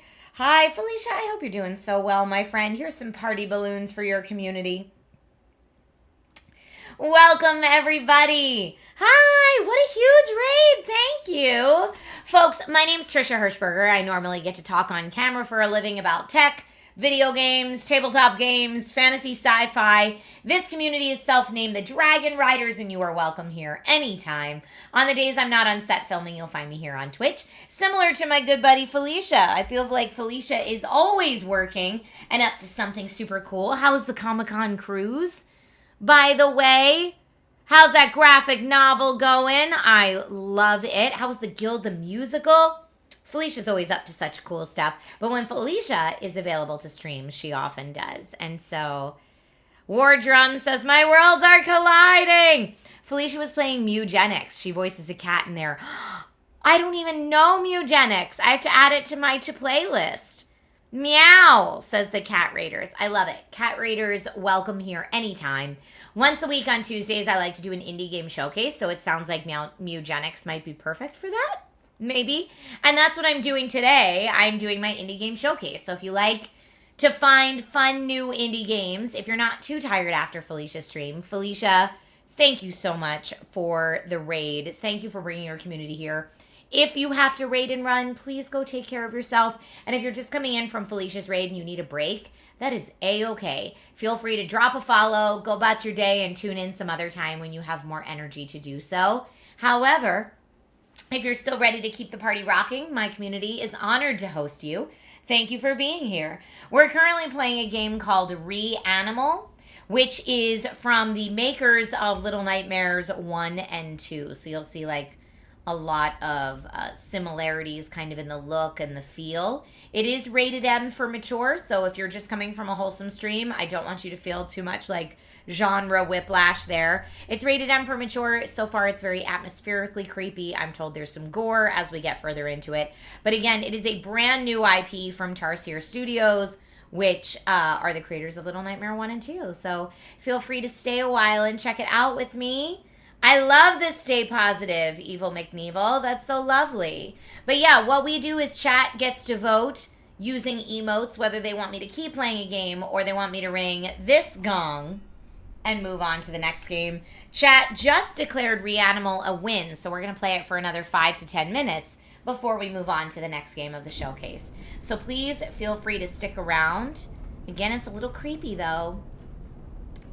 Let Melon go. Let me log on.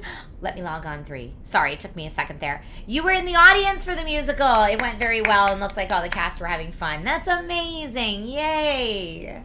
Thank you for sharing that. I wish I could have been in the audience. I love to support anything my good buddy Felicia does. And Felicia's daughter and my son are right around the same age, so they're like little kitty friends too.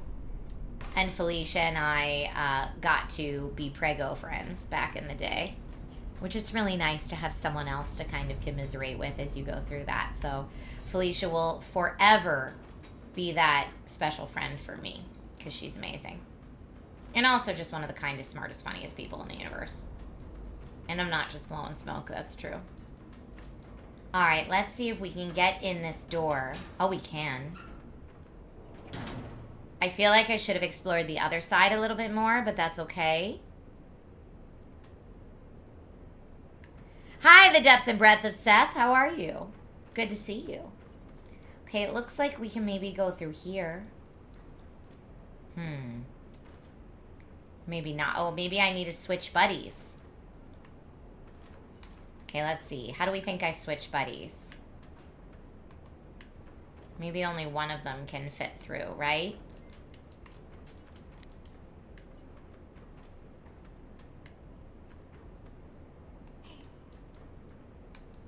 Okay, there we go. We have to help each other through. I see. What is this? A new hat. Okay. Sometimes you need a disguise to feel brave. So I think that would... Look at that bomb down there, though. Ah! Okay, I think we need to go through there again. Hi, Alan. Welcome. Evil says, looks like anyone can download this free with a friend pass and they can play with you if you buy it. That's super cool. Yeah, so it's cross-platform, available pretty much on all platforms. PC, PlayStation 5, Xbox Series X and S, and Nintendo Switch 1 and 2. It's cross-platform and there's a free friend pass, yeah. So as long as one person owns it, both people can play it. And it's got both local and online co-op, which I appreciate.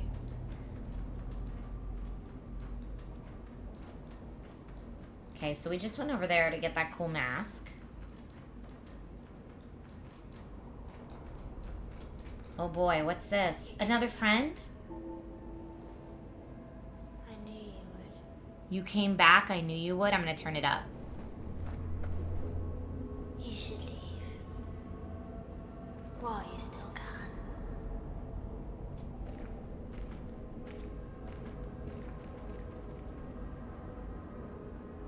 Oh no. You can leave while you still can.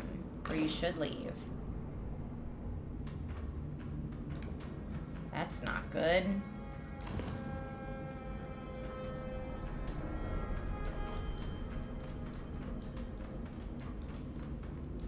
Before we go up those steps, because that's probably where we need to go. Okay, that's locked. Don't make too much noise.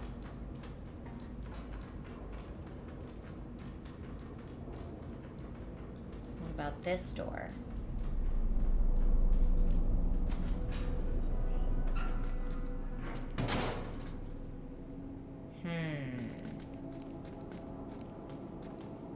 Some kind of office building. But there's also a lever to be pulled in here. Let's see what it does. Oh.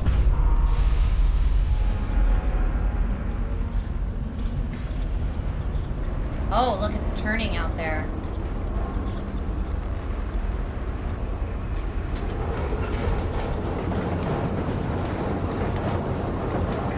So as long as you don't fall in the hole.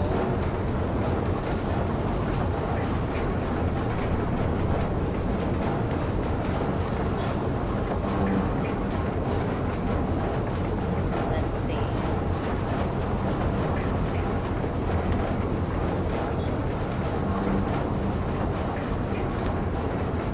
Can they help each other up? I did see that the computer lit up too. Do you think we can use it?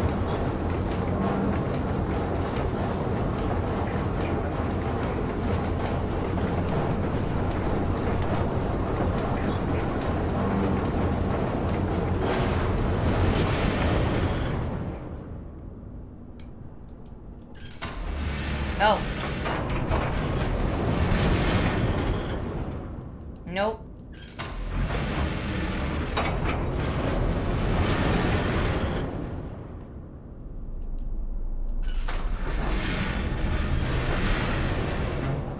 Good enough, I think. Nope, missed. Sorry, it was hard to judge the depth there. Whoopsie. Maybe you're supposed to go in the hole. I don't know. That's a good guess, too. I'm gonna guess you're not supposed to go in the hole.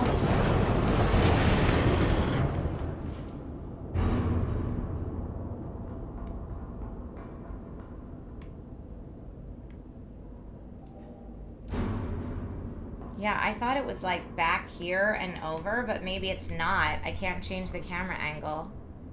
Oh, I'm supposed to go up to the top. Duh. Now I see it. It only took me dying twice to figure it out, but that's okay.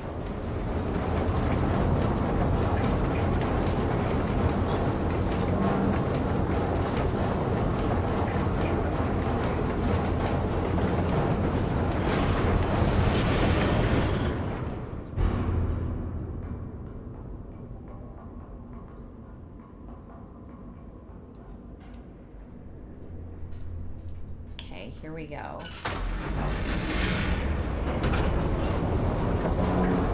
And then I bet I have to push this down so she can walk across.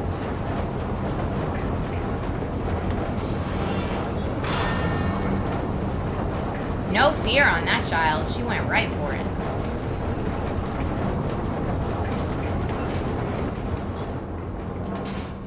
Whew. Okay, so folks, this has been our extra 10-minute playthrough of REANIMAL, a Gong Show winner today. Let's see if I exit to main menu. I assume that's the checkpoint, so we're going to restart there, but... Ooh, that's a spooky one. We didn't get to any gory parts, but it's very, very spooky. Also, shout out to any of the raiders who just joined us. I've been spending a lot of time today speaking about how much I love the Neverending Story. So shout out to any fellow Neverending Story fans. I feel like if you're from Felicia's community, you are of the similar era of everyone in this community who will sit there and, you know, scream Falcor while we can. It was a fast 10 minutes. I know, but that means we like the game. All right, there is one more game that I have to play today as far as our indie games I had lined up for the Gong Show. And after we play that game, you will all vote on your favorite indie game of the day. So here it comes. All right, this next one is starting up. And we'll see what you think of it. All right, this next game that we are checking out today also has a free demo. So many free demos today, which means everyone can try out these games for themselves, which I love. This next game is called Warz, and I believe it's a game that helps you learn to type. It is developed and published by Boltz Entertainment. It is in early access now, but is set to fully release Q1 of 2026 on PC. It's a multiplayer storytelling party game. Write a line, vote for the winner, and build the story across bold themes. Okay, so not a typing game, but a story building game. Maybe to play with chat. Maybe you guys can play with me. Let's see. It feels a little Jackbox in that description, right? Bold themes, mini games, bonus words, and character abilities. Vote for the best or funniest sentence that fits the story, making for a ridiculous narrative collaboration. The base game includes horror, pirates, fantasy, apocalypse, sci-fi, and western genres. And there are in-game purchases for anyone who wants to check it out. Let's see what happens. I am going to create a game, I guess. Let's do a fantasy game. Okay, receive a relic that grants you a helpful ability. Watch out, goblins will disrupt your game and steal your relics. It features relics and a goblin attack activation. Max player amount, I guess, is 4. I don't know if there is a Twitch integration. So let's do... Here are the Twitch rules. Oh, you guys rule split decision or player priority. Twitch rules. You guys get to pick. But I might need more than one player. I might need minimum 3 players, so maybe we can't do it today. Let's see. Add extra time, intermission mode, profanity detection. Read out, use AI for bots. I guess we'll do for right now just so we can test out the game. And create. Start your story. Okay. Now, if any of you want to join, I don't know if you can. You'd probably have to download it. So I'm just going to do start.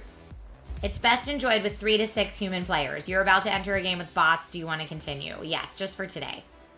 Our bots are still in early access and we're actively working out the bugs. If you spot anything inappropriate or odd, report it to us on Discord. And if you end up with a hilarious story, we'd love for you to share it. Okay. I hope no one saw that. Oh, hey there. I'm bumbling. Sorry, I know it's really quiet. Tour guide for this crazy game called Warz. My job? Simple. Teach you how to write like Mozart. He was a famous writer in this timeline, right? I'm just gonna skip it since we can't hear him anyway. Everyone loves a good fantasy adventure. And this one is full. Everyone loves a good fantasy adventure, and this one's full of relics and goblins. Let's learn how to navigate the dungeon. There are 6 magical artifacts. that change how each of you will play. Adapt. Adapt, and you can become the most powerful being ever. Powerful being ever. There is no subtitles option. Halfway through the game, goblins are going to attack. Type the evil words that they hurl at you fast enough, and you'll win. I just turned it way up, so hopefully that's better. Be able to swap their relics for whichever one they want. That's it for me. I can't wait to read your awesome story. Bye. Bye. It's dangerous to ride alone. Take a relic. Any relic, I guess. Okay, it just gives you a relic randomly. All right, word warrior. Let's see what you got. Round 1. As we travel back to town, a troll stops us at the bridge and hand outstretched asks for his toll. What happens next? He asks for a... Oh, if I can get ranger, rogue, or cleric. A lock of hair from the town's best ranger. Got it. Sure. Yes. May the best sentence win. Oh, wow. He asks for a lock of hair from the town's best ranger. We hesitate, sensing something amiss. Trolls usually demand gold, not this. Okay, all the bots are way better writers than I am. I was not thinking we were actually writing a novel, but these are like actually writing a novel. And then chat gets to vote which one you want, 1, 2, 3, or 4. Now, you know which one I put in.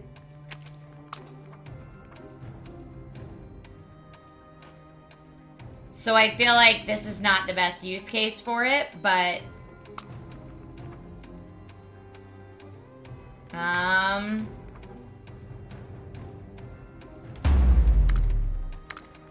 I voted as well.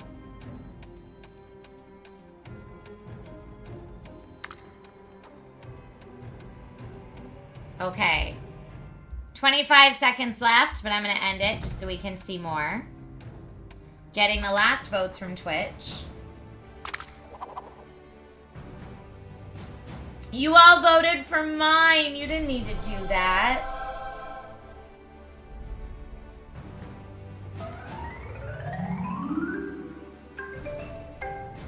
And then the results are back here.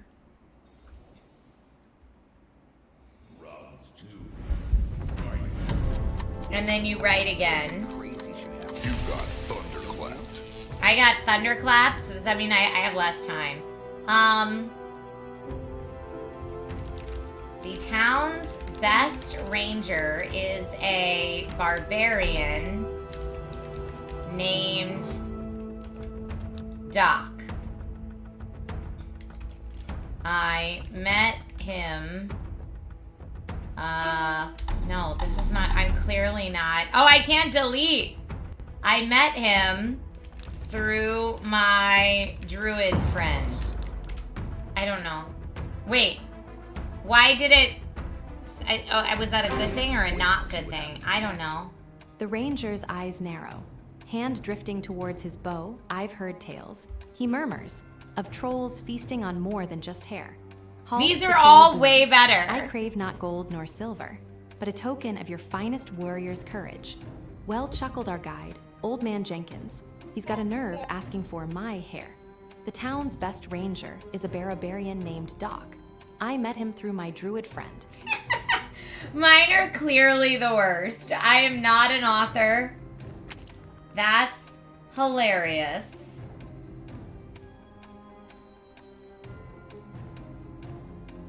I'm gonna vote for 3.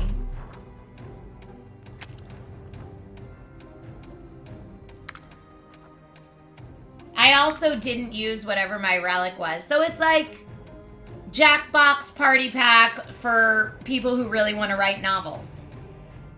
And so you're looking for Mad Libs, but not as fun. Yeah, it said it was supposed to be like hilariously funny, but I feel like at least the prompts we're getting from the bots are like very serious, not hilariously funny. Because you're allowed to write whatever you want. Like you can write 1 or 2 or 3 sentences. It's not just like Mad Libs where it's an odd word here and there. It's interesting for sure. Oh, here, ending chat voting.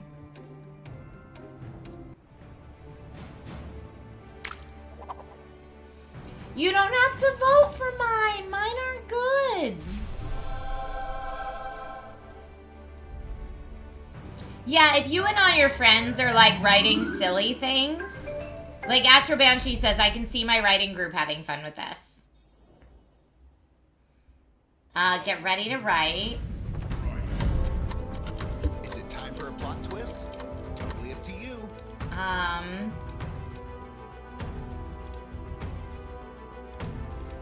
Like I can't use my relic of prompting. I met him through my druid friend and say, all right. Or let's say, you look at the troll and say, all right, I guess you are into hair? Weird, but okay. I don't know. Sure.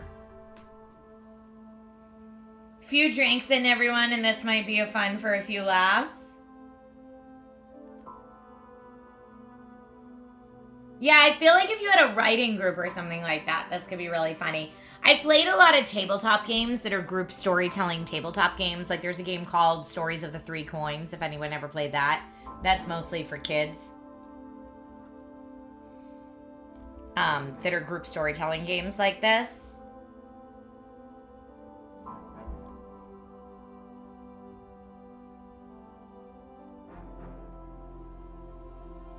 But it is interesting and definitely could be educational. So I kind of like it for those aspects.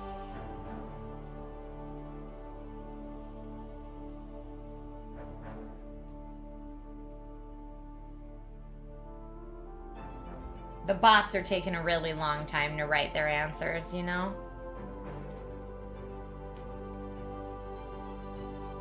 Type in curse words. No, I had the profanity filter on. Doc Oh! chuckles, runs his fingers through his wild. Mane like hair, well, ain't that a peculiar toll? I says to the troll, well now, Doc's hair ain't no ordinary foliage. He's got a lock that changes color with his moods. You look at the troll and say, all right, I guess you are into hair, weird but okay. Doc, mighty in battle, roared, what's a measly troll want with my locks? Well, see, and I feel like also the, like, bots that are writing these, AI ain't this game's friends. Like, that's what it's using. But I was like, I met the ranger through a druid named Doc, and both, like, two of these are assuming our name is Doc, or Doc is there with us. Yeah, the AI bots are not my favorite part. Do I like the educational aspect of it? Yes. But I agree with Chad on this one that we've got a Gong Show. Gong. All that means is that this game, Right Wars, is not eligible to win our ultimate game of the day. But again, there is a free demo if anyone wants to check it out on Steam, maybe with, say, your writing group or a group of friends that are extra creative. Maybe that would be a good one for you. Dun, dun, dun. Agreed. Agreed. All right, let me go ahead and get our games that won today so we can do a little recap and put them all in a poll. We've got 1, 2, 3, 4, 5. We have exactly 5 games, which is perfect because that's how many Twitch allows in the poll. So we can do one poll today. All right. Choose the ultimate winner. Our ultimate winner of the day. Will it be... Here we go, here we go. Will it be Feastopia, which you can see being played right now? Someone, here, I'm going to take Right Wars off, but this one is Feastopia. So you're planning your little town to make the deity happy by making all the people happy and feeding them lots of different things. It is a city sim, and I liked it. I had a really good time with it. You guys declared it a Gong Show winner, so that one makes the poll today. Again, that's called Feastopia. Then we played a game called Earth of Oryn, which did not make it to the final poll, so that will not be part of it because it wasn't a Gong Show winner. Then we played a game called Guardians of the Wild Sky. Now, Guardians of the Wild Sky looked like this for those who may have missed it. There were dragons, and you could kind of merge with them, which was cool. It had, like, Survivor Sky Pirate mixed with catching fantasy creatures a la Pokemon. And I was just getting started. I had caught 2 different types of creatures, and this is obviously what more of the later game looks like. But it's a survival game, so you build out your base, you gather things, you make your little home in this area while befriending some legendary creatures. Again, that one is called Guardians of the Wild Sky, and that one makes our poll today. Then our next winner that we had after that is a game called Hordes of Hunger. Now, Hordes of Hunger is an indie game that was kind of like, what if Hades, but also Vampire Survivors? That's what I took away from it. What if Hades, but also vampire survivors? Here's what it looked like for those of you who may have missed it. Hordes of Hunger by Hyperstrange. Okay, putting that into the poll right now. Hordes of Hunger was a good time. I had fun with it. Y'all declared it a Gong Show winner. And now we've also got our next winner was Mio. Memories in Orbit. This game was just delightful in terms of its art style. Really, really pretty looking. Take a look at this one. From Do's Dixiems and Focus Entertainment. This is what Mio Memories in Orbit looked like. Very Metroidvania-esque, really, really interesting. We hadn't gotten into like the more advanced platforming mechanics in it. But Mio Memories in Orbit definitely wowed chat and became a very, very quick Gong Show winner today. But yeah, it made me really think of like pretty difficult platformer games, like, I mean, pretty visual style, but also complex platforming, like say an Oryn in the Blind Forest or something like that. That's what it was reminiscent of to me. And then we finished out the game today with REANIMAL. Now, REANIMAL, of course, from the creators of Little Nightmares 1 and 2. We have REANIMAL just here. Developed by Tarsier Studios. Here we go. I'm going to get it so you can, there you go. Now you can see some of the game. So it's the brother and the sister walking through this very, very creepy land and having to do some co-op gameplay, hiding, working together, solving puzzles in order to find out what is going on and hopefully escape. I don't know. Find your friends, save them. Oh, very creepy imagery there. Definitely rated M for mature. And then that one is REANIMAL. Okay. So now that you've had a refresher on all the games featured today, I am going to start a 3-minute poll at the top of chat. Feel free to vote for your favorite, and good luck to all of the devs who had games featured today. Whether you got a gong, or whether you were declared a winner, or whether you might even be declared the ultimate Gong Show winner of the day, it's amazing just to get your game out there and made. So congratulations to all of you. Astro Banshee said, what was the name of the last one we gonged? It's called Right Wars. So right, like right, and then wars with a Z. W-A-R-Z. And it has a free demo. Dragon Ghost just did some push-ups. I'm going to have to do some push-ups while y'all are voting. Thank you for helping me to get a little bit healthier. For those who may have joined in from the raid, I am someone who sits booty in my gaming chair most of the time. And I don't get the daily steps I should be getting. I'm pretty sedentary, and I'm trying to work on that now that I am of a certain age.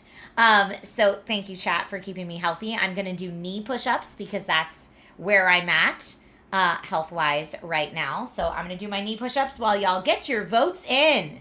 Do it. Oh, and I got to hydrate, too. Thank you for the hydrate reminder. All right. Time for some knee push-ups.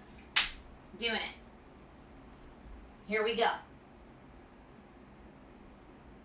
1, 2, 3, 4, 5, 6, 7, 8, 9, 10. Oh. Woo! Okay, arms. Arms exist. Astro Banshee says, I'll do wall push-ups with you. Thank you. I actually really like doing desk push-ups, but I can't do them on this desk because it's a little low. But when I'm in my kitchen, I do like countertop push-ups on my kitchen countertop. And I really like that. That's nice. Right by the shield. Yes, I'm working on becoming Captain Carter.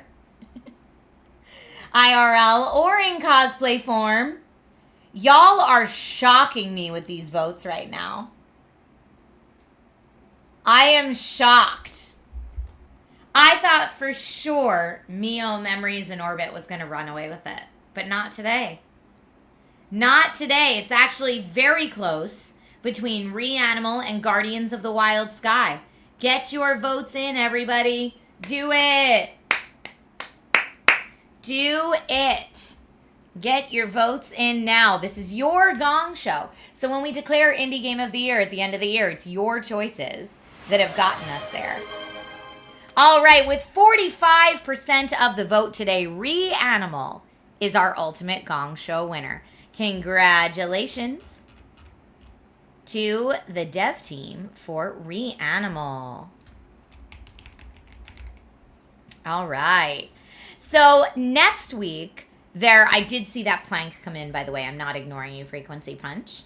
REANIMAL won. There were a lot of good games today. I'm so glad you all enjoyed them. I always try to pick a wide variety, so there's a little something in there for everyone, but I'm glad that you like them. Next week, there will not be a Gong Show, sadly. No Indie Game Showcase next week because I will be traveling to San Francisco. Samsung has a big event where they're going to be announcing some things, and I will be there covering that, so make sure that you pay attention to my YouTube and my Instagram if you want to see videos and photos of what I'm seeing while I'm there. I'll do my best to put out as much content as I can while I'm there for you. Stay dry wherever you are. Evil says, phone giveaways. You're hilarious. I have not yet done a phone giveaway, actually. Most of the giveaways that I do are PC giveaways. And actually, I'm so glad that you brought up giveaways because I want to get in the habit, and I've been saying this since last year, I want to get in the habit of doing one giveaway a month for this community. It's twofold, right? It's because I get sent more tech than one person can use, and I want it to go to a good home.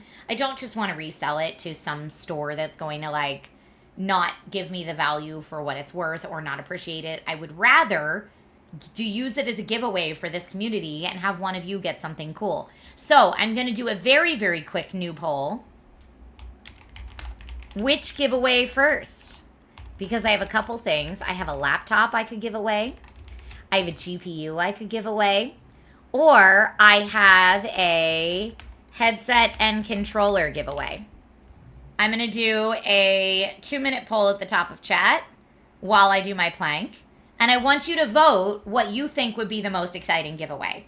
It's I know that the GPU is the highest value of those giveaway prizes, but I also know that it's not as broadly appealing because not everyone wants to build their own PC, right? So go ahead and vote there and let me know what you think, what giveaway should be first.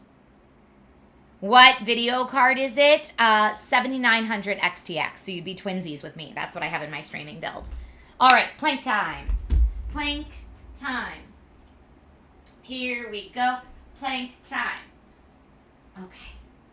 I'm going to tuck in my sweater and do a forearm plank. Okay. Oh, but a real one, not a knee one. There we go. Doing this for 30 seconds while you vote.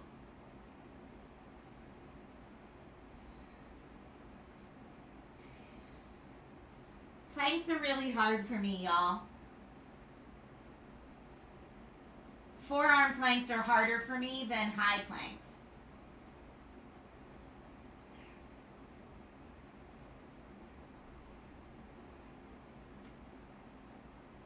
All right. Got it. Woo!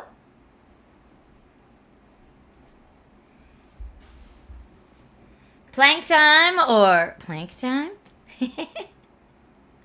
Please clear browser history on the laptop. Oh, I would factory reset it before I send it to someone. For sure. For sure. Okay, and see, I see a lot of people, this is what I was thinking, is probably the headset and controller are the most universal, things everyone could use, laptops somewhere in the middle, and the GPU is the highest value prize. But I know that not everyone has a use for a GPU. Interesting. Nero Nocturnal, you're so nice. I don't have a body like I'm 25. I have some squish, but I don't. It's not even for me. It's not even about the physicality of it. It's about me feeling strong, right? Me feeling like I'm in shape and don't get winded when I run up the steps. That's it. All right, so I see 68% of you voted for the laptop, excuse me. So for the month of March, I will be doing a laptop giveaway. Stay tuned to all my socials and I will let you know. But yes, this is the first of what I'm hoping will be monthly giveaways on my channel. So yay, huzzah. 25-year-olds have squish too. For sure. For sure. Yeah, I mean, I'm always very upfront about it, but like, especially I'm wearing high-waisted jeans right now. So like, burp, burp. We got squish, okay? That's just what a body looks like, and it's okay. I'm a hobbit-sized human, so everything I have is petite, including my squish. But yeah, it always makes me laugh when people are like, "Oh, look at those rock-solid abs," and I'm like, "Not on this girl." But like, I have friends that have rock-solid abs, and I will tell you, they work at it every single day, and every meal they eat is designed with having rock-solid abs in mind. That is a level of dedication I do not think I can have, and I'm not trying to be there. I am trying to be squish, just like strong. That's what I'm working for. So thank you for helping me achieve my fitness goals. Thank you for helping me celebrate indie games and indie devs and indie publishers today. You're all amazing. Thanks for weighing in on the giveaway so I can start that next month. I'm really, really excited for that, y'all. So excited! Sis, squish is strong. Love it. Love it. Wild Lemon says, I like ice cream too much to have rock solid abs. Also, hi, I came in from Felicia's raid, but I've been working. You know what? I also enjoy ice cream. I think whenever anyone asks me what my favorite food is, my answer is ice cream. It's either ice cream or manicotti. So I'm a girl that likes Italian food and ice cream, which generally those two things do not lead to rock solid abs if we're gonna be if we're gonna be honest. What's my favorite ice cream flavor? Really tough call. But I generally like, and this is kind of a makeshift concoction, like a cookies and cream with peanut butter and hot fudge in it. So if you have like peanut butter and hot fudge sauce on a cookies and cream, that's about where I am. But I like all ice creams. I like a birthday cake batter. I like a chocolate chip cookie dough. I like a thin mint. I like all of them. I'm very into, half baked is a really good one if you've ever had that ice cream flavor. Anyway, now I'm talking too much about ice cream and gelato. Now I'm going to go have a little snack. Again, thank you all for joining. Thanks to everyone that came in from Felicia's raid. I appreciate y'all so much giving the channel a try and saying what's up and hanging out. And next time I will be live is tomorrow. Tomorrow I will be live in the morning on Amazon, just doing a little get ready with me stream over on Amazon Live, because I have to fit in all next week's Amazon streams in this week, since I'll be traveling to check out the Samsung phone launch is next week. I assume phone launches. I don't know. That's based on the patterns. I'm assuming that, but I have no insider info. Huzzah. Have a great day and night, everybody. Next time I'll be live is a Get Ready With Me tomorrow morning on Amazon. And then I'll be live for a little bit tomorrow afternoon as well. So I will see you then. Yes, Nero Nocturnal. I do morning streams on Amazon sometimes. If you're curious where my streams are and you haven't joined the Discord yet, Command Discord will get you a link to join the Discord. It's open to everyone. You don't have to be a sub or something like that. And I post my weekly schedule in the Discord, and I also post in the Discord whenever I'm going live with a link to wherever I'm live at. So you can just go to all the places and see. All right. Goodbye, my friends, for real. Have a lovely evening. Be kind to one another. Stay safe, stay healthy, stay warm. I'll see you soon. Bye.